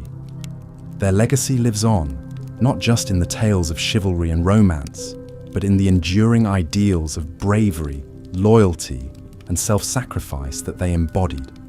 In a world that often seems more divided and uncertain than ever, we could do worse than to look to the example of the knights of old, who stood firm in the face of adversity and never wavered in their commitment to what they believed was right. It is a lesson that echoes down through the ages, a reminder that even in the darkest of times, there is always hope, always the chance for redemption and renewal. And so we honor the memory of the knights of the Middle Ages, not just for their bravery in battle, but for their unwavering dedication to the ideals that still guide us today. As the Crusades raged on, the knights who journeyed to the Holy Land faced not only the perils of battle, but the hardships of the long march there. The road to Jerusalem was a grueling one, spanning thousands of miles across unforgiving terrain. Knights set out from their homes in France, England, Germany with zealous hearts, their armor polished and their spirits high. But as the weeks turned to months, the toll of the journey began to wear on even the most fervent warrior of God. The sun beat down mercilessly on the marching columns of crusaders, baking them in their heavy armor and sapping their strength. Water was scarce in the arid lands of Anatolia and the Levant. Men and horses alike suffered from thirst, their throats parched and their lips cracked. The knights' once shining mail was soon caked with the dust of the road, their surcoats stiff with dried sweat. At night, they shivered in the cold desert air, huddled around meager fires. Dysentery and other diseases ripped through the crusader camps, spread by tainted water and poor sanitation. Even the nobility were not immune. Many a knight spent days racked with fever and cramping, too weak to sit a horse, let alone wield a sword. The stench of sickness hung over the marching columns. Supply lines were tenuous at best in hostile territory. At times, the crusaders were forced to scavenge for food, foraging the barren landscape for anything to fill their bellies. Their horses grew gaunt, subsisting on meager rations of grain. Some knights were reduced to eating their mounts when provisions ran out. It was a far cry from the grand feasts of home. When thirst and hunger didn't claim a knight's life, the enemy often did. The march was harried by constant skirmishes with the Seljuk Turks. These lightning raids left men and horses dead, supply wagons plundered. The Turks employed unfamiliar tactics, like feigned retreats and mounted archery, bewildering the knights used to close-quarters melee. Many never even reached the walls of Jerusalem, falling to Turkish arrows on the long road east. One such knight was Reginald of Aachen, the third son of a minor French noble. Reginald had taken the cross with dreams of glory, certain God would see him through to the holy city. Young and green, He marched out with a contingent led by Count Raymond of Toulouse, 5,000 men strong. But each mile beneath the blazing Syrian sun sapped a bit more of Reginald's strength and idealism. As they crossed the Anatolian plateau, Reginald's warhorse collapsed beneath him, felled by heat and thirst. He marched on foot after that, his armor chafing, his feet bleeding in his boots. Reginald silently cursed the priests who had filled his head with visions of glorious and righteous battle. There was no glory in slowly baking and starving to death before even seeing the enemy. Sickness took hold of Reginald outside Antioch, racking his body with alternating chills and fever. He shook with the ague as he huddled by the cook fires, barely able to choke down the thin gruel that was the army's only sustenance. All around him, men wasted away to walking skeletons or succumbed to disease. Each morning, the dead were piled like cordwood and set alight. The stench of roasting flesh mingled with the rot of the latrines. In the end, Reginald of 𝐒𝐿𝐴𝐴𝐿 would not live to see Jerusalem with his own eyes. As the ragged remains of the Crusader army marched doggedly on, he slipped away in the night, delirious with fever. His bones were left to bleach beneath the Syrian sun, one more unnamed casualty of the long crusade. Reginald's dreams of righteous glory died with him on that bleak and dusty plain, a cruel lesson in the realities of holy war. While some knights did survive the grueling march to reach Jerusalem, their hardships were far from over. The city was well defended and provisioned to withstand a long siege. The Crusaders, weakened by disease and privation, threw themselves at the stout walls again and again. They fought beneath the merciless desert sun, clad in scorching mail, sweat and blood running into their eyes beneath their helms. Even the most stalwart warriors began to wonder if their suffering was truly ordained by God as the death toll mounted. Was all this agony and gore what the Pope had called them to in the name of their faith? Many began to question the very idea of holy war, even as they continued to shed blood for the cause. The First Crusade did eventually succeed in capturing Jerusalem in 1099, but at a terrible cost. Of the knights who had set out so proudly from Europe, only a ragged fraction survived to see the holy city. Their once bright armor was battered, their surcoats stiff with the filth of long campaigning. The exhausted victors wept as they knelt in prayer at the Church of the Holy Sepulchre, but their tears were as much from trauma and sorrow as joy. The price of taking the city had been paid in blood and anguish. Many knights were too sickened by what they had seen and done to revel in their success. Even in triumph, the Crusaders could not shake the bone-deep weariness, the nightmares of fallen comrades, the knowledge of their own capacity for butchery. The myths of chivalry felt hollow indeed beside the heaps of rotting dead. Those knights who did survive to return home were deeply changed by their experiences, and not for the better. Men who had dreamed of holy glory came back haunted, quick to anger, unable to readjust to peace. They drank away the memories or revisited the violence of the Crusades on their own people. The once lucrative tournament circuit saw a marked increase in brutality as former Crusaders reveled in the blood sport. A few knights turned their backs on the secular world altogether, trading their blood-soaked swords for the ascetic life of the monasteries. They hoped to atone for the horrors they had wrought in the Holy Land, to scourge away the stains on their souls. Others simply withdrew from public life, unable to shake the weight of what they had seen and done. The Crusades had left an indelible mark on the men who fought them, a stark lesson in the real cost of holy war. The legendary figure of the chivalrous knight on crusade, nobly sacrificing all for his faith, largely ignorant of the grim realities faced by the men who took the cross. The long road to Jerusalem was a hellish trial of thirst, hunger, and disease. Holy battle was waged by desperate, brutalized men pushed to the limits of endurance. Many who survived the march and the siege would spend the rest of their lives grappling with the scars, both physical and spiritual. The Crusades revealed the yawning gulf between the myth of the pious warrior and the harrowing truth of religiously motivated conflict. The knights who took part learned firsthand the cruelty and trauma of holy war, a lesson paid for in blood and anguish that haunted them long after the battles were done. As we've seen, the life of a knight was one of grueling training, constant warfare, and brutal violence, whether on the muddy battlefields of Europe or the scorching sands of the Holy Land during the Crusades. But some knights found another outlet for their martial prowess and thirst for glory: the tournament. The tournament was a grand spectacle in the Middle Ages, a festival of pageantry, sport, and martial skill. It evolved from the chaotic mock battles of the 11th century into a more structured event by the 12th and 13th centuries, with individual jousts, melees, and archery contests. For knights, it was a chance to showcase their abilities, win prize money, and the adoration of the crowds. For the common folk, it was a raucous entertainment, a chance to bet on their favourite knights, feast, drink, and revel. But for all its fanfare and spectacle, the medieval tournament was a dangerous affair. Even with blunted weapons, knights could suffer severe injuries from lance strikes or falls from their mounts.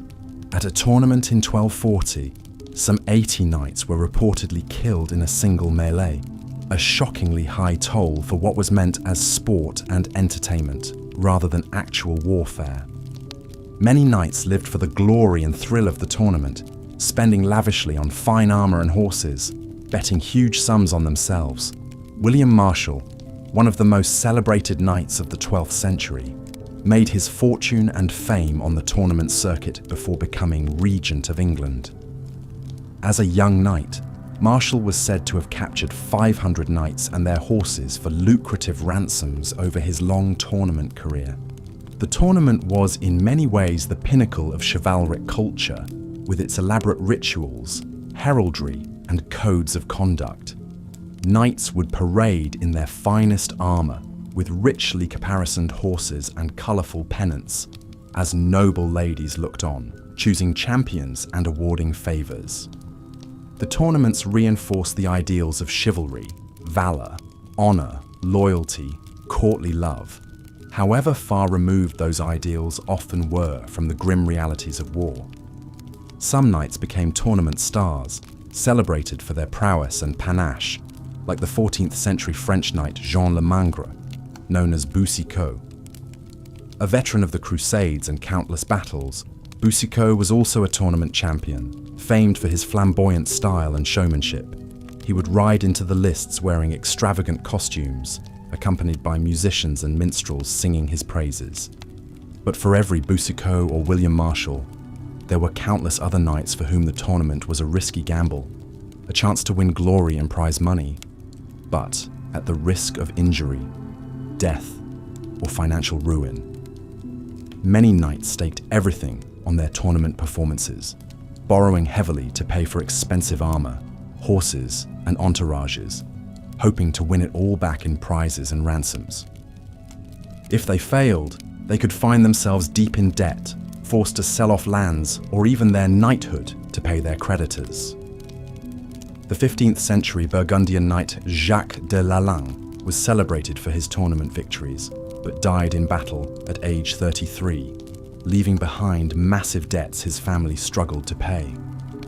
For all its pageantry and chivalric ideals, the tournament was a reflection of the knight's life, a constant striving for glory, fame, and fortune, but at a heavy cost. It was a microcosm of the feudal world, with its rigid hierarchies, codes of honour, and casual brutality. It celebrated martial prowess above all else, elevating the knight as the pinnacle of medieval society, even as the realities of knighthood were often far less noble. As the Middle Ages waned, so too did the tournament culture. Gunpowder weapons made the knight increasingly obsolete on the battlefield, and the elaborate rituals and pageantry of the tournament began to seem increasingly antiquated. By the 16th century, tournaments were more ceremonial than martial, more about spectacle than actual combat. But the legacy of the tournament, and of the knight as a chivalric ideal, lived on in literature, art, and popular imagination. The romantic image of the knight in shining armor, fighting for honor and love, became a staple of medieval romances and poetry. It shaped the ideals of courtly love and chivalry that still resonate in our cultural imagination today, even as the realities of the knight's life were often far less romantic. The story of the knight is one of contradictions, of soaring ideals and brutal realities, of glory and suffering, of romance and violence. It is the story of a warrior elite who dominated the battlefields and tournaments of medieval Europe, who shaped its culture and values, and whose legacy still echoes through the centuries. From the muddy fields of Agincourt to the sun-baked walls of Jerusalem, from the glittering halls of medieval castles to the bloody melees of the tournament grounds, the knight left an indelible mark on the Middle Ages. His story is one of valor and villainy, of chivalry and savagery, of humanity at its most noble and most brutal. As we look back on the knight from the distance of centuries, it is easy to romanticize or condemn him, to see him as a paragon of virtue or a symbol of oppression. But to truly understand the knight, we must try to see him in the context of his time, with all his flaws and contradictions. The knight was a product of a world very different from our own, a world of constant warfare, rigid social hierarchies, and deep religious conviction. He was shaped by the values and beliefs of his age, by the harsh realities of life in the Middle Ages, and by the never-ending struggle for power and glory. In the end, the knight's story is a deeply human one, a story of courage and cowardice, of loyalty and betrayal, of faith and doubt.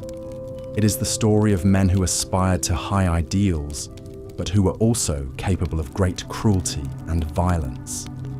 It is the story of a warrior elite who dominated their world through force of arms, but who were also bound by codes of honor and chivalry.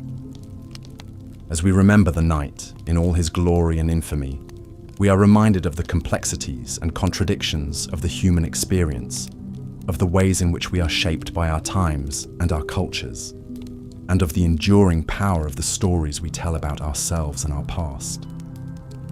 The knight may be a figure of the distant past, but his story still resonates with us today, as a reminder of the heights and depths of the human spirit, and of the never-ending struggle for meaning and purpose in a world that is often brutal and unforgiving. In the end, the knight's story is our story, the story of humanity in all its flawed and magnificent complexity. And so we come to the end of our journey through the brutal life of the medieval knight, from the muddy battlefields of Europe to the arid plains of the Holy Land, from the training grounds of the castle to the bloody melees of the tournament. We have seen the knight in all his guises, the pious crusader and the ruthless warlord, the courtly lover and the brutal fighter, the noble hero and the ignoble villain.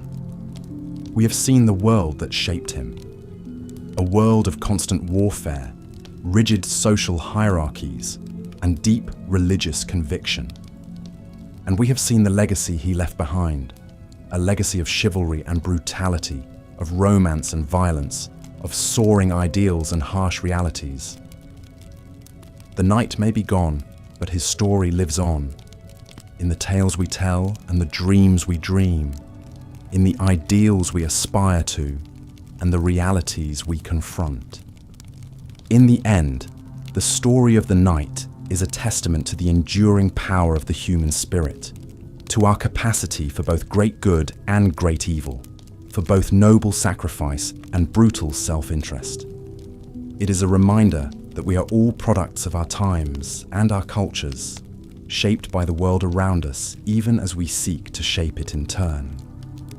And so, as we drift off to sleep, let us dream of knights and ladies, of castles and tournaments, of a world long gone but never forgotten.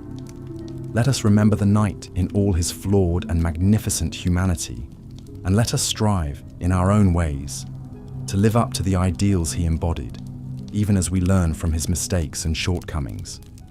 For in the end, the story of the knight is the story of us all. The story of the never-ending struggle to find meaning and purpose in a world that is often brutal and unforgiving. It is a story of courage and cowardice, of loyalty and betrayal, of faith and doubt. And it is a story that will continue to be told, as long as there are those who dream of a better world and who are willing to fight for it. Good night, and sweet dreams of knights and chivalry, of a world that was and a world that could be. May we all find the courage to face our own battles and the wisdom to learn from those who came before us. As we've seen, the life of a medieval knight was often nasty, brutish and short. But some knights still managed to rise above the constant warfare and bloodshed to achieve legendary status in their own lifetimes. One such knight was Sir William Marshal, who served 5 English kings in the 12th and 13th centuries. Born the younger son of a minor noble, William had to make his own way in the world. He began his career as a humble household knight and ended it as Regent of England, the most powerful man in the realm. William first made his name on the tournament circuit, a full-contact sport in that era. In one early tournament, he supposedly captured 500 knights and seized their horses, arms and armor as prizes. This windfall allowed him to form his own sizable retinue of knights and launch his military career in earnest. Rising through the ranks, William became known for his prowess as a warrior, but also his unwavering loyalty and chivalric conduct. While fighting for King Henry II against rebels, William's own father allied with the enemy. Torn between family and feudal oaths, William ultimately stayed true to his king. After the decisive battle, Henry ordered the execution of the rebel leaders, including William's father. But William fell to his knees and pleaded for mercy. Moved by this show of both loyalty and compassion, the king relented. William's father was spared. This adherence to chivalric virtues set William apart in an age when many knights behaved more like thugs than noblemen. He was no saint. William profited handsomely from warfare and could be utterly ruthless to his enemies.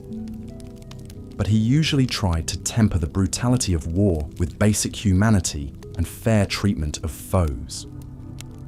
William's finest hour came during the civil war that erupted when King John faced a massive rebellion by his own barons. William, now a grizzled veteran 70 years of age, was tasked with protecting the young son of the hated king. After King John unexpectedly died of dysentery amidst the turmoil, William stepped up and took control. Through skilled diplomacy, he negotiated a settlement between the warring factions and restored order to the fractured kingdom. He reissued Magna Carta, the historic charter of rights the barons had forced John to sign. This shrewd and conciliatory move helped reunite England after years of bitter conflict.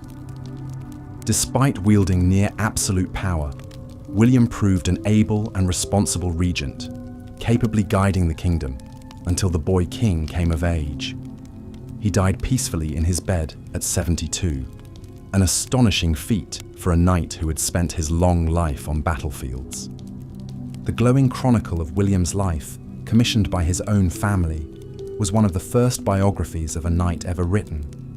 It set the mold for the perfect knight, an ideal warrior who was fierce to enemies but compassionate to the weak, bound by oath and honor in a lawless age. But William was an exception among the knights of his day. For every virtuous knight like the Marshal, there were many more who fell woefully short of chivalry's lofty ideals.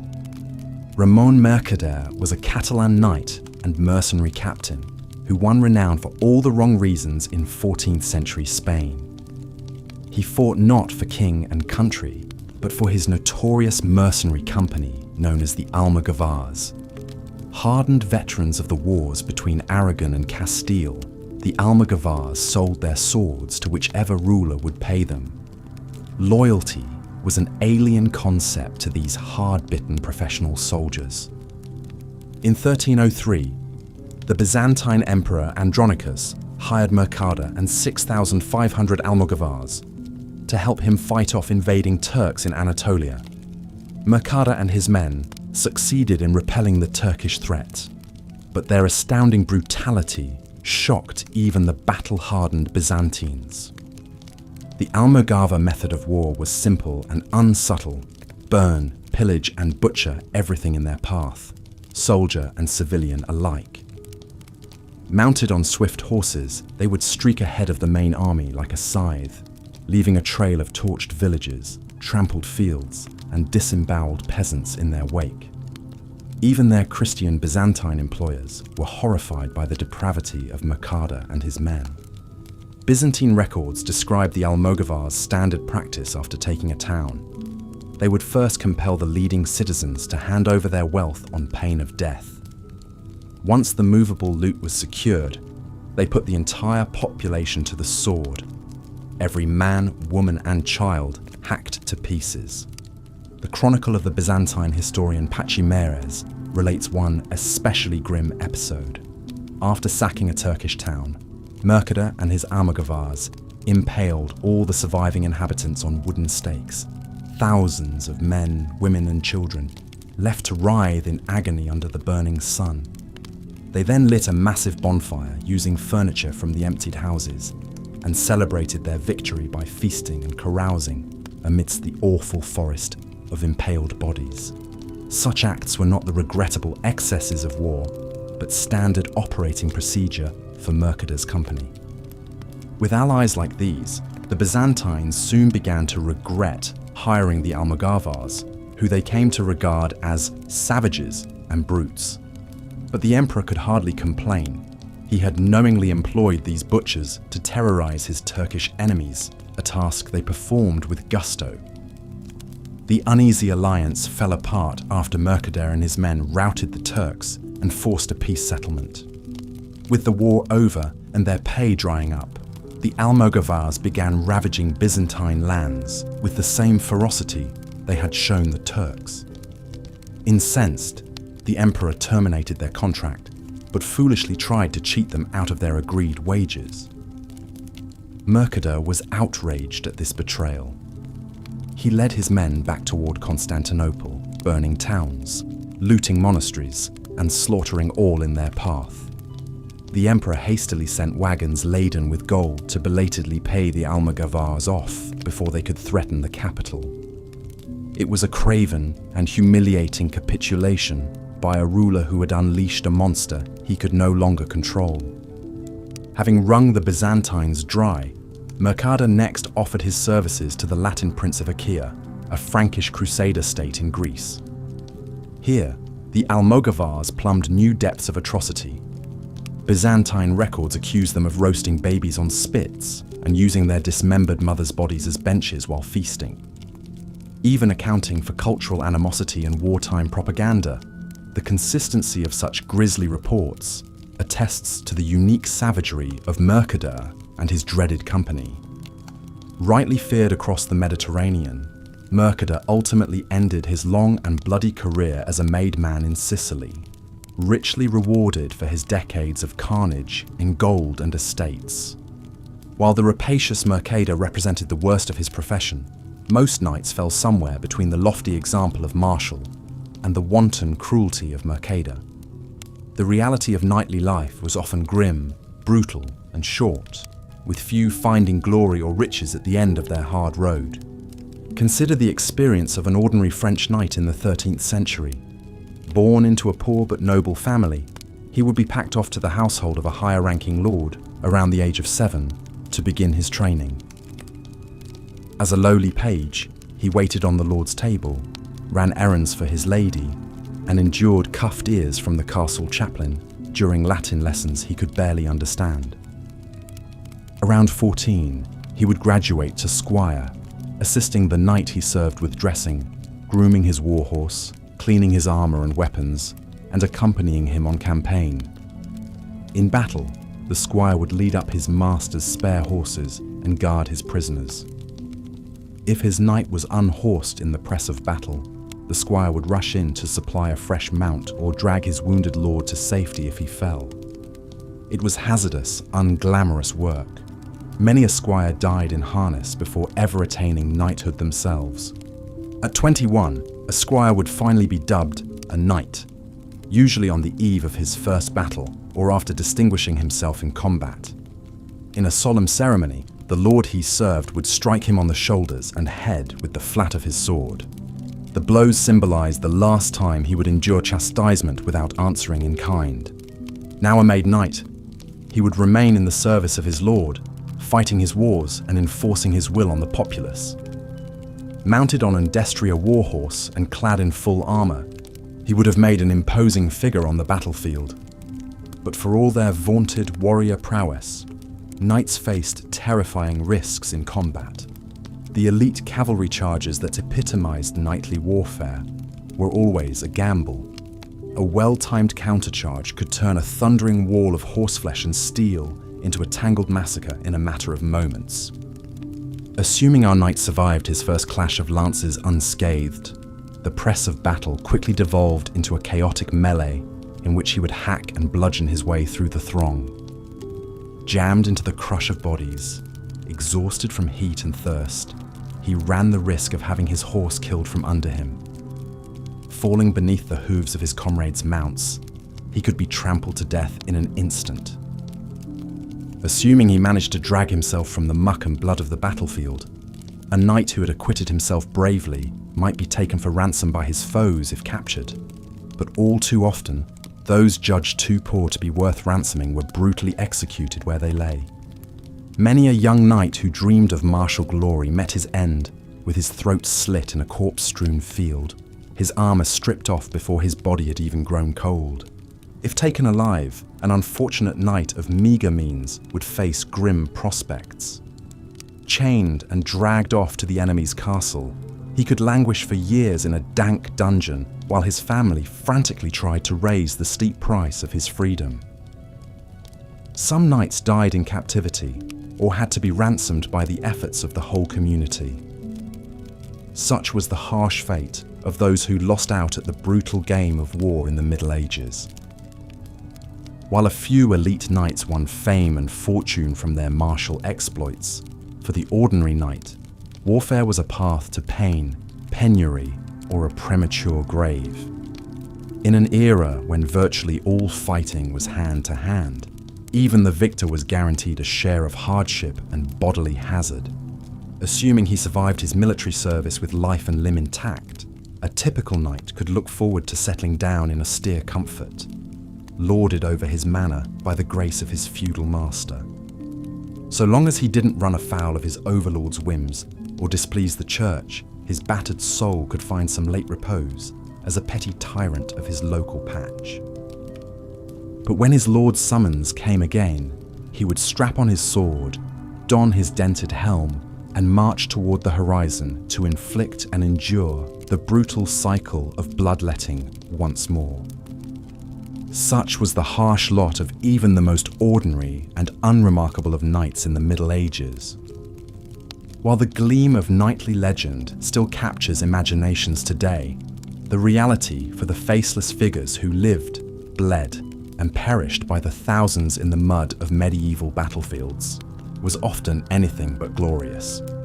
The towering knights, in shining armor we picture, were men of their cruel times, and the line between chivalric ideal and blood-soaked reality could be perilously thin indeed. As we've seen, the life of a medieval knight was filled with hardship, violence, and constant peril. But for all the misery and brutality they endured, knights were also seen as the flower of nobility, famed for their valor, piety, and chivalric virtues. This idealized image was spread through epic poems, songs, and tales that mythologize their greatest deeds and noblest qualities. One such legendary knight was Roland, a key figure in the epic poem The Song of Roland, which romanticized the age of Charlemagne. As a paladin of the emperor's court, Roland was the epitome of the fearless, loyal warrior. In the story, Roland fights valiantly as the rearguard of Charlemagne's army, but is overwhelmed and killed in a heroic last stand against the Saracens. With his dying breath, Roland blows his oliphant horn to warn Charlemagne, then tries to destroy his sword Durandal to keep it from the enemy, but the blade proves indestructible, shattering the rocks around him. This epic of sacrifice, honor, and martial prowess helped cement Roland as the ideal knight for centuries to come. Countless works of art depict his final moments at the Battle of Roncevaux Pass. His horn, sword, and horse Veillantif became holy relics. Even the real Charlemagne, who likely never knew anyone named Roland, became a towering figure of legend, largely due to the popularity of the poem. The Song of Roland spread the archetype of the chivalrous knight far and wide, translated across Europe. It also contained the first known mention of the code of chivalry. Lines like "Roland was brave and his companions valiant," and "Roland was noble and his heart was high," embodied knightly virtues of courage, honor, and fealty that would define the ideals of nobility for the medieval world, however distant those ideals may have been from the grim reality. Another towering figure of knightly legend was Rodrigo Diaz de Vivar, better known as El Cid, an 11th century Castilian nobleman and military leader. His life and deeds were immortalized in the epic poem Cantar de Mio Cid, the Song of My Cid. A powerful warlord and tactician, El Cid fought both for and against Christian and Muslim rulers during the Reconquista in Spain. Despite this fluid allegiance to whoever paid him, he was depicted as the ultimate Christian warrior, defender of the faith against the Moors. The most famous legend around El Cid concerns the unique circumstances of his death and burial. In 1199, he died of grief shortly after his beloved city of Valencia fell to the Almoravids. According to the story, his wife Doña Ximena had his corpse strapped upright on his horse, dressed in full armor, with his sword arm tied to the reins. The gates of Valencia opened, and the ghastly sight of the deceased hero riding out sent the terrified Almoravids fleeing in panic, allowing the Spanish to retake the city. El Cid's preserved body was then displayed for years in the monastery of San Pedro de Cardeña as a holy relic and object of reverence. His warhorse Babieca, one of the most renowned steeds in literary history, was buried just outside the monastery grounds. Though much of El Cid's life story is lost to time and legend, his legacy as the lord of military arts, an embodiment of Spanish chivalry, has resonated through the centuries. Perhaps no knight blended history and legend more than Richard I of England, immortalized as Richard the Lionheart. A paragon of the crusading knight, Richard's ferocity in battle and zeal for holy war became the stuff of law. He was the Christian king that Muslim mothers warned their children about. A huge, strapping man clad in shining mail and capped with a golden crown, wielding a mighty sword or battle axe as he charged into the fray. This iconic image inspired both awe and terror. Virtually every aspect of Richard's life became mythologized. The story goes that his mother, Queen Eleanor, had the celebrated troubadour Bertrand de Born serve as his tutor, immersing Richard in the songs, lore, and ideals of knighthood from a young age. He was said to be unnaturally strong, able to straighten a horseshoe with his bare hands. His daring escape from captivity in Austria, where he had been imprisoned by Duke Leopold on his way back from crusade, became a thrilling tale of cunning and bravery. Richard's exploits in the Holy Land were particularly legendary. During the Third Crusade, he led the capture of Cyprus and a stunning victory against Saladin's forces at Arsuf. In a chivalrous exchange after battle, Saladin sent snow to help cool the fevered Richard in his sickbed. The king responded with the gift of his finest horse. Though they never met in person, Richard and Saladin's rivalry on the battlefield became a storied part of the Lionheart's myth. Tragically, Richard's glorious martial career came to an ignominious end in 1199. while besieging the castle of Chalus-Chabrol in France over a petty dispute about a treasure trove, the great warrior king was struck in the shoulder by a crossbow bolt. The wound turned gangrenous. On his deathbed, Richard magnanimously pardoned the young crossbowman and ordered him set free with a purse of gold. But the king's unforgiving lieutenants flayed the boy alive as soon as Richard died. Richard's entrails were buried at Chalus, his heart at Rouen, and his body at Fontevraud Abbey in the crypt next to his father Henry. For years after, the inscription on Richard's tomb read, "He was brave, far-sighted, munificent, and well-skilled in warfare.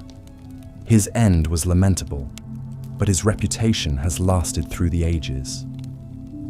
The chivalric ideals Richard embodied would endure too, however remote they may have been from the cruel realities of medieval combat. Indeed, for all the flowery tales of chivalry and valor associated with knighthood, the historical reality was often quite ugly.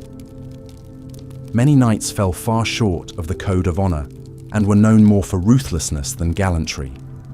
One such ignoble figure was Raoul de Cambrai, a 10th century French nobleman whose story is told in an epic poem of the same name. In the tale, Raoul is portrayed as a young, impetuous knight, driven by rage, greed, and bloodlust. Denied lands he believed were his birthright, he embarks on a rampage of vengeance, burning and pillaging his way across the countryside. In the town of Origny, his men brutally put the torch to a convent, burning 40 nuns alive inside, including Raoul's own cousin. Later, Raoul fights a judicial duel against the knight Bernier, his former squire who defected after Origny. Raoul is killed, and Bernier's family reclaims their fiefdom, suggesting some sense of justice. But the grim deeds in Raoul de Cambrai, however stylized, reflect the cruelty and mercilessness that many knights exhibited in warfare, far from the chivalric ideal. Pillage, slaughter, and atrocity were common tactics, as knights raided villages and towns with impunity, often against civilians and clergy. The horrors inflicted on non-combatants belied the notion of a knight as protector of the weak and innocent. This was especially true during the Crusades, when religious fervour added to the brutality. After the long siege of Antioch in 1098 during the First Crusade, the Crusaders unleashed horrific carnage, butchering civilians and prisoners without mercy. Even some Christian chroniclers were shocked by the slaughter, writing, "In Antioch, the amount of bloodshed was so great that our men waded in blood up to their ankles." Such was the grisly reality behind the glory of the Crusades. However, this grim truth could not quench the medieval world's fascination with tales of knightly valor and martial glory.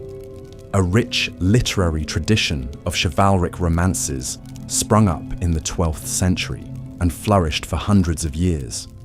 Drawing on older epic poems like the Song of Roland and Arthurian legends, these wildly popular tales spun fantastical stories of larger-than-life knights errant off on noble quests for love and glory. Full of jousting tournaments, monsters and damsels in distress, chivalric romances painted a dazzling mythical vision of knighthood. The greatest chivalric hero of all was King Arthur and his legendary Knights of the Round Table. Though Arthur was likely inspired by a real 5th or 6th century British warlord, there is little to no historical evidence for his existence or deeds. He was almost entirely a literary invention, whose story grew in the telling over many centuries. From Geoffrey of Monmouth's History of the Kings of Britain in the 12th century, to the epic poems of Chrétien de Troyes, to Sir Thomas Malory's seminal Le Morte d'Arthur in the 15th century, the Arthurian legend snowballed into a vast mythos. It encompassed a huge cast of indelible characters: the wizard Merlin, Guinevere, Lancelot, Percival, Galahad, and iconic elements like the Sword in the Stone and the Holy Grail. Each new version added richness and scope to the sprawling saga. At the center was always Arthur, the wise, valiant king, who ushered in a golden age of Camelot. He gathered the greatest knights in Christendom at his round table, where all were equal in honour and nobility. From this hallowed seat, Arthur's knights rode forth on heroic adventures to save maidens, fight evil sorcerers, and seek the Holy Grail. It was an idealized world of shining castles, courtly love, and high chivalric deeds, far removed from the blood and muck of real medieval combat.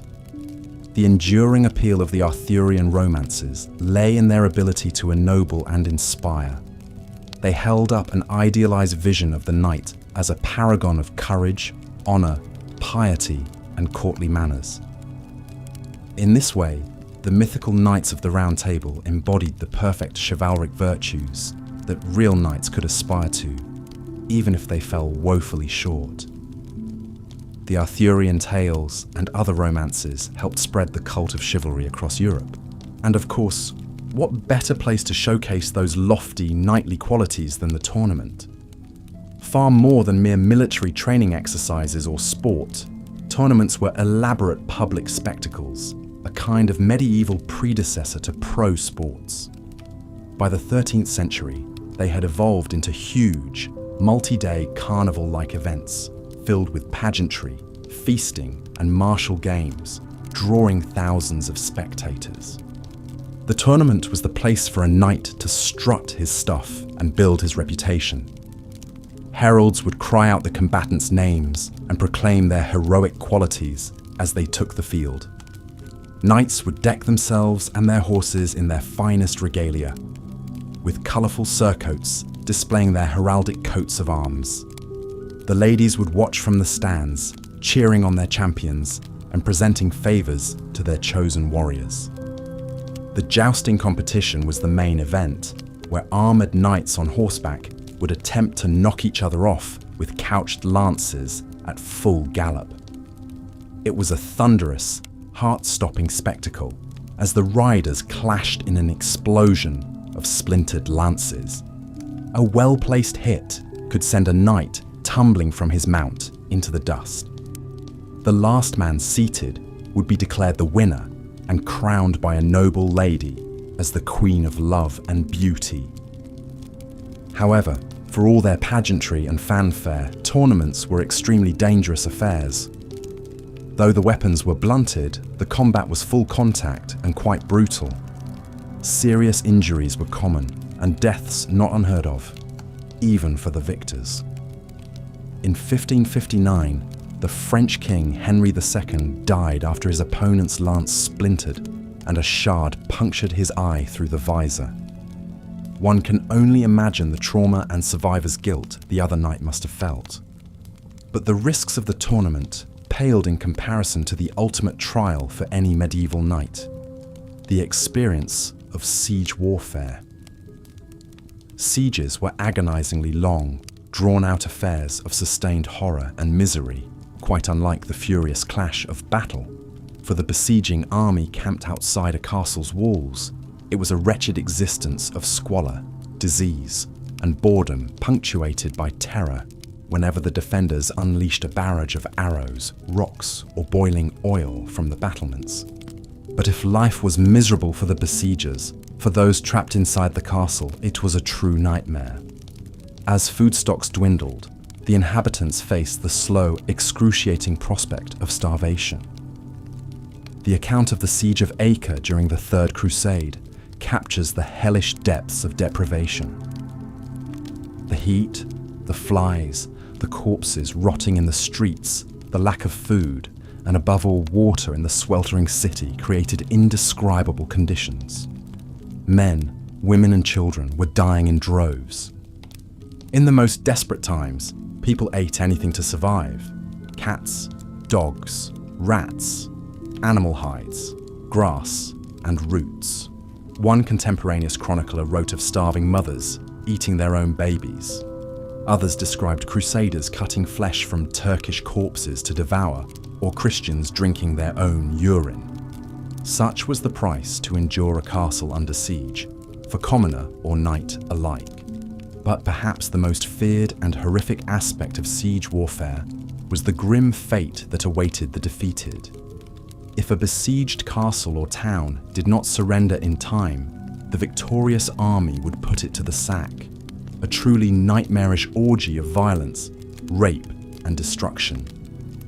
The attacking soldiers, whipped into a frenzy of bloodlust and greed, would rampage through the streets, slaughtering civilians, plundering everything of value and burning the rest. Even many knights, sworn to defend the innocent, would join in the atrocities with gusto. During the Crusades, it was common practice to enslave the civilian survivors or massacre them outright, men, women, and children alike. When Jerusalem fell to the Crusaders in 1099, the blood from the wholesale butchery was said to run ankle-deep through the streets. One appalled chronicler described the scene. The knights tormented the population with innumerable tortures to make them show treasures they had hidden. Piles of heads, hands, and feet lay in the streets of the city. Men rode in blood up to their knees, nay, up to their horses' bridles. Amid such horrific carnage, some knights did uphold their chivalric vows, but they were the exception rather than the rule. In 1191, Richard the Lionheart had 3,000 Muslim prisoners executed in cold blood outside Acre, even as King Saladin chivalrously spared many Christian captives. When the Crusaders asked Saladin for the true cross, he replied, "I do not traffic in crosses, I traffic in men." This brutal sacking of cities exposed the vast gap between chivalry's noble ideals and the sometimes appalling behavior of knights on the battlefield. The indiscriminate massacre of civilians, fellow Christians at that, hardly matched the knightly image as pious defenders of the meek, but religious zealotry and dehumanization of the enemy led even elite warriors to commit unspeakable atrocities in the name of God. Such were the horrors and hypocrisies of holy war during the Middle Ages. And the Crusades marked both the apex of the age of chivalry and the beginning of its decline.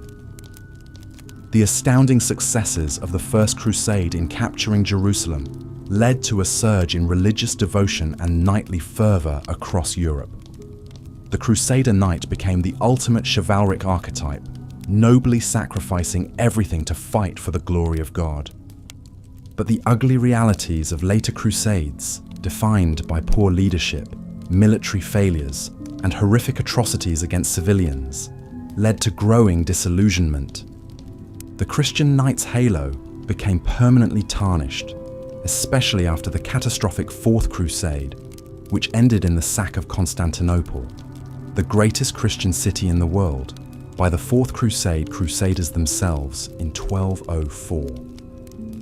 Subsequent crusades grew ever more fractured until the last Christian stronghold of Acre finally fell to the Mamluks in 1291, marking the ignoble end of the crusading era. By the 14th century, the age of chivalry was in irreversible decline as the realities of late medieval warfare increasingly eclipsed the knightly ideal. The rise of the longbow and pike wall made the armoured cavalry charge, the iconic tactic of knights, an increasingly suicidal anachronism. At Crécy in 1346 and Agincourt in 1415, French knights learned this lesson the hard way, as they were annihilated by English archers long before they ever reached the enemy. The 100 Years' War accelerated chivalry's fall, as unchivalrous but effective weapons and tactics, from primitive cannons to hired mercenary companies, came to dominate the battlefield. In a bitter civil war that ravaged the countryside, the common peasantry suffered terribly and the mystique of knighthood was shattered. Real knights were a far cry from the shining heroes of Arthurian tales, and the brutal reality tarnished the romance of chivalry.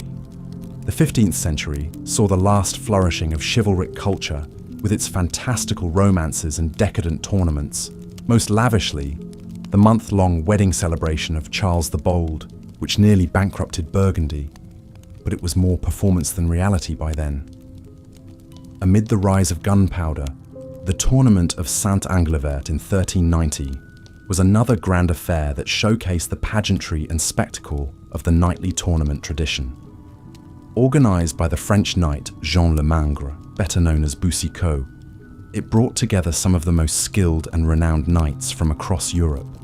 For 30 days, knights competed in jousts and melees, their colourful banners and crests fluttering in the breeze as heralds announced the competitors.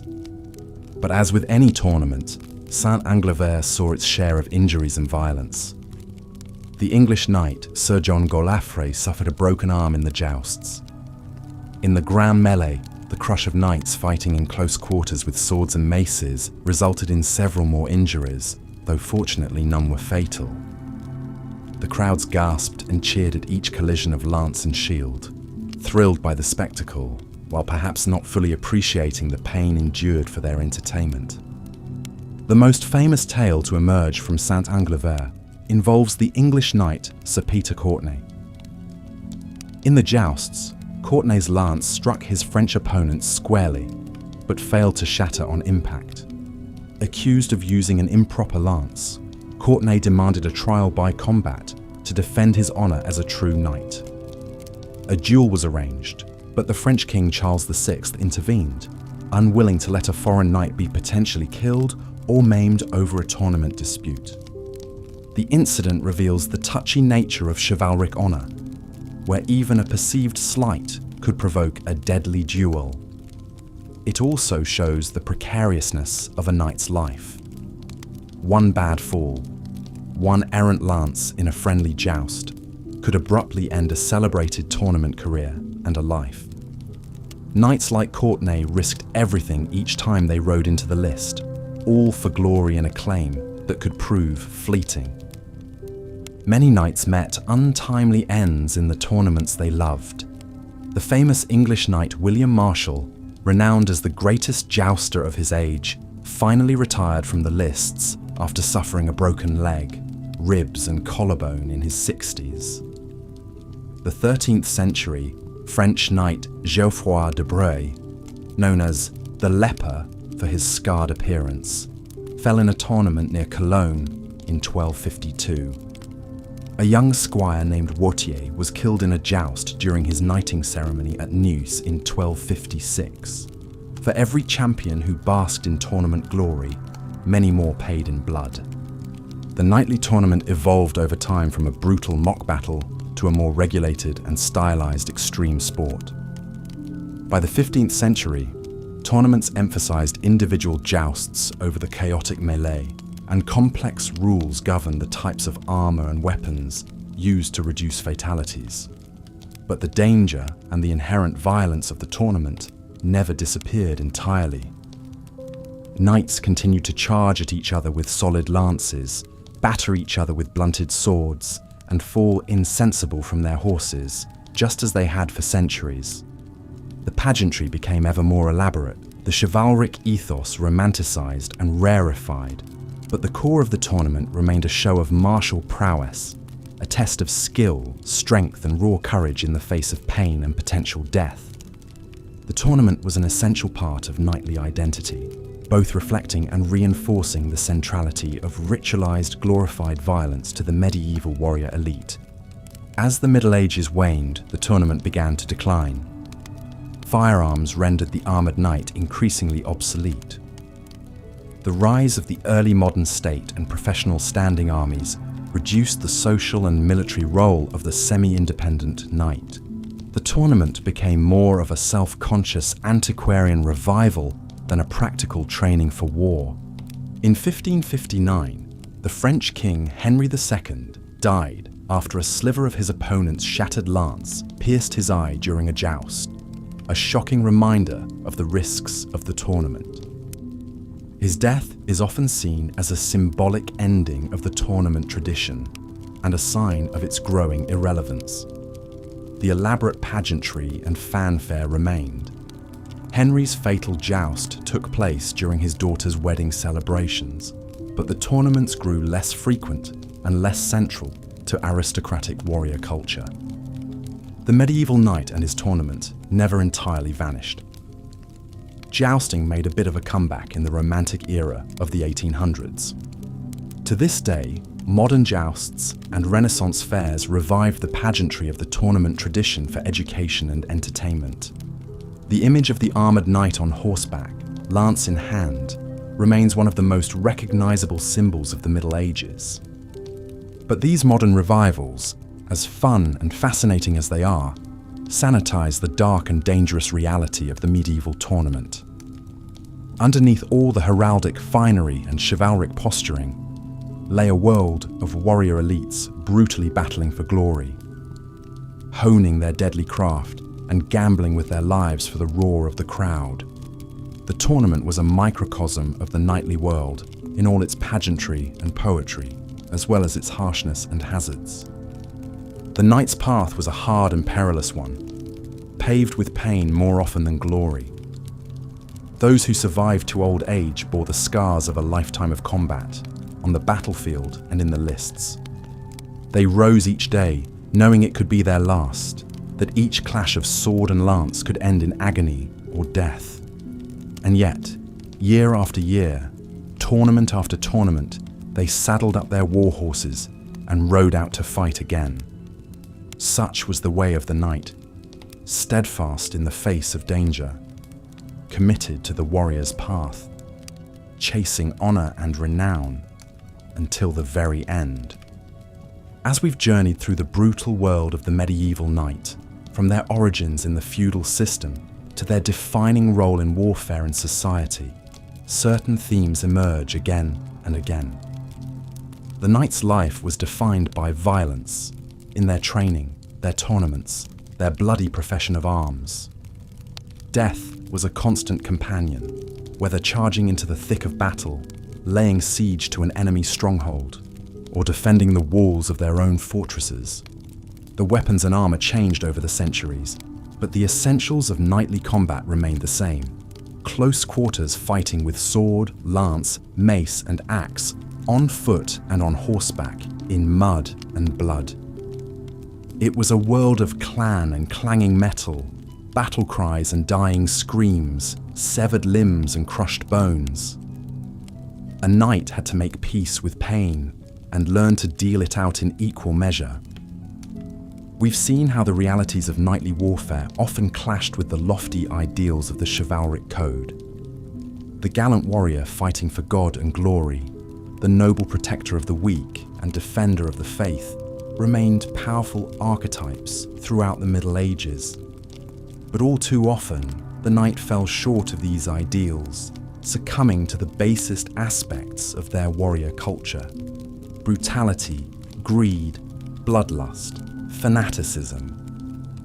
Many knights could be war criminals by modern standards, butchering prisoners and civilians, burning and pillaging with impunity. The Crusades in particular brought out the darkest impulses of some knights, fighting in the name of religion, but massacring whole cities, even cannibalizing fallen foes. War has a way of stripping away the veneer of civilization to reveal the barbarism beneath. But to judge the knights solely by modern morality misses something fundamental about the medieval world. These were brutal times by our standards. Violence was embedded into the very fabric of feudal society, which was organized for war from top to bottom. The knight was a product of that society, a society that demanded skilled warriors and rewarded them with land, status, and adulation. By the standards of their own time, knights were mostly fighting and behaving as they were expected to, as their training and their culture demanded. The chivalric code did have some restraining effect, encouraging clemency to noble prisoners, if not to common soldiers and civilians. Knights like William Marshal and Geoffroy de Charny, who truly tried to live up to chivalric ideals, were admired for it, even if they were the exception rather than the rule. And the influence of the knight and the chivalric ideal long outlasted the Middle Ages. The image of the noble warrior, the gallant horseman, the sword-wielding champion of the weak, still has a strong grip on our culture and our imaginations today. We see echoes in our modern obsession with superheroes and action stars, figures who fight against evil with skill and courage. The impulse to admire the warrior, to glorify martial prowess and valor, remains strong even in a world far removed from the medieval battlefield. The knight also left a powerful literary legacy, from the romances of Chrétien de Troyes to Thomas Malory's Le Morte d'Arthur. The Arthurian tales in particular have resonated through the centuries, inspiring countless works of art, literature, film and television. The Knights of the Round Table, Lancelot, Galahad, Gawain and the rest, have become archetypal figures, embodying different aspects of the chivalric ideal. Their enduring popularity speaks to the deep hold that the image of the knight still has on us. In the end, the medieval knight was many things: warrior and nobleman, hero and villain, paragon and brute. They were products of a violent world, shaped by a culture that valorized martial prowess above all else. They fought and died in the mud and the blood, in the press of battle and the chaos of the melee. They suffered agonies large and small, bore scars and broken bones, lost friends and brothers to the butchery of war. But they also aspired to something higher, to an ideal of courage and honor, chivalry and faith. They sought glory in combat and in the tournament, to have their names celebrated in song and story. They strove, however imperfectly, to be more than just skilled killers, to serve a greater cause than mere bloodshed. The knight's tale is ultimately a human one, full of contradictions and complexities. It is a tale of trauma and transcendence, of savagery and sacrifice, of the heights and depths of the human experience on the medieval battlefield. And though the age of the armored knight on horseback has long passed, their legacy endures in our history, our culture, our myths, and our imagination. The clang of sword on shield, the thunder of charging hooves, the cries of "for God and glory" on the lips of the dying, these are the echoes of the knight's brutal world, still resounding through the ages. Despite the horrific realities that knights faced in war, their status and mythos lived on long after their often brief lives ended. Tales of valor and virtue were spun from even the grisliest episodes, polishing the knight into a shining symbol of chivalry that still captivates us today. The knight in shining armor, pure of heart and noble of deed, is of course more fable than fact. But this archetype had its roots in real men who often had to summon immense courage and conviction in the face of ghastly circumstances. That many fell short of the ideal does not negate the fortitude of those who sincerely strove to live up to its principles, even in the charnel fields of medieval warfare. Perhaps the most enduring knightly legends emerged from the court of Charlemagne in the 8th century. His elite warriors, the paladins, were celebrated in the epic poem The Song of Roland, which described their battles against the Moors in Spain. The most exalted of the paladins was Roland, Charlemagne's nephew, and the heroic martyr of the Battle of Roncesvalles Pass. Although Roland met a grisly end, blowing his horn in desperation as Basque fighters overwhelmed his rearguard, his defiant, self-sacrificing death immortalized him as the ultimate chivalric warrior. Embellished and romanticized, his legend spread across medieval Europe. Other knights won such fame for their martial prowess and outsized personalities that their renown bordered on the mythical. El Cid, the 11th century Castilian knight, was a paragon of both Christian and Muslim virtues for his integrity, valor, and chivalrous treatment of foes. Richard the Lionheart, the 12th century English king, earned his sobriquet for his audacity and courage on crusade, especially against his Muslim nemesis, Saladin. William Wallace, the 13th century Scottish rebel, achieved folk hero status for leading the underdog Scots in their defiant uprising against English tyranny. Edward the Black Prince, the 14th century English commander, was the very model of the valorous warrior, always leading his men from the front and treating captives with gracious chivalry. These men set the mold for the knights of literature and legend.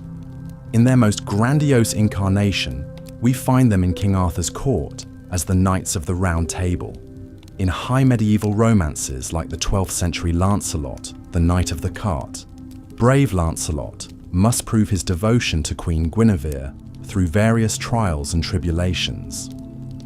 The 14th century Middle English classic Sir Gawain and the Green Knight puts its hero through an allegorical test of his honor and piety in the face of temptation. Although these stories were largely invented, they gave definition to the virtues of the chivalric code at its most idealistic. That knights like Roland or Lancelot never existed quite as they did on the page doesn't diminish their imaginative power. The fact that some men even partially embodied their noble qualities was remarkable given the cruelty and brutality of the age. Then, as now, we needed exemplars to raise us up from the mire of human weakness and show us what we could be, even if we fell short of it. And so the knight in shining armor endures as an avatar of our highest aspirations, even as the realities of his daily existence and the horrors he endured on the battlefield slip further into the mists of time. When we think of knights today, it is not the gore-spattered warrior hacking his way through piles of corpses that springs to mind, but the pure-hearted Sir Galahad of Arthurian legend, finally attaining the Holy Grail through his perfect virtue. The chivalric knight is the ancestor of our modern superheroes, those champions of unimpeachable goodness that inspire us in dark times. And perhaps it is worth remembering that it was in the very darkest of times that the knight came closest to his own ideal, as a light in the barbaric world of the medieval battlefield. However fanciful or unrealized, we still need that gallant dream of the virtuous warrior, a bulwark against the basest cruelties of human nature. And so, as you drift off to sleep, I invite you to dream of knights, not of their grim, blood-soaked struggles in the muck and mire of medieval combat, but of their most exalted selves, brave, loyal, noble, and true. Those knights of legend may have been more aspiration than reality, but it is our aspirations after all that raise us up and make us more than what we are. The knight's loftiest ideal, ephemeral and elusive as it was, remains worth dreaming of, even now in the dark of night.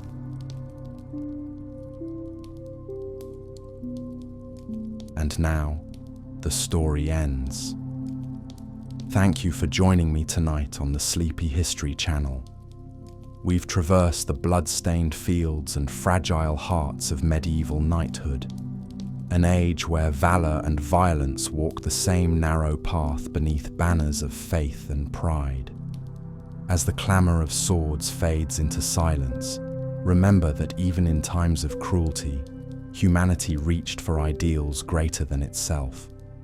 The dream of the knight, brave, loyal, noble, and true, may have been imperfect, yet it reminds us that honor begins not in battle, but in kindness. Until our next journey together, rest well, dream sweetly, and remember, the purest form of courage is the quiet strength to protect what is gentle. Good night.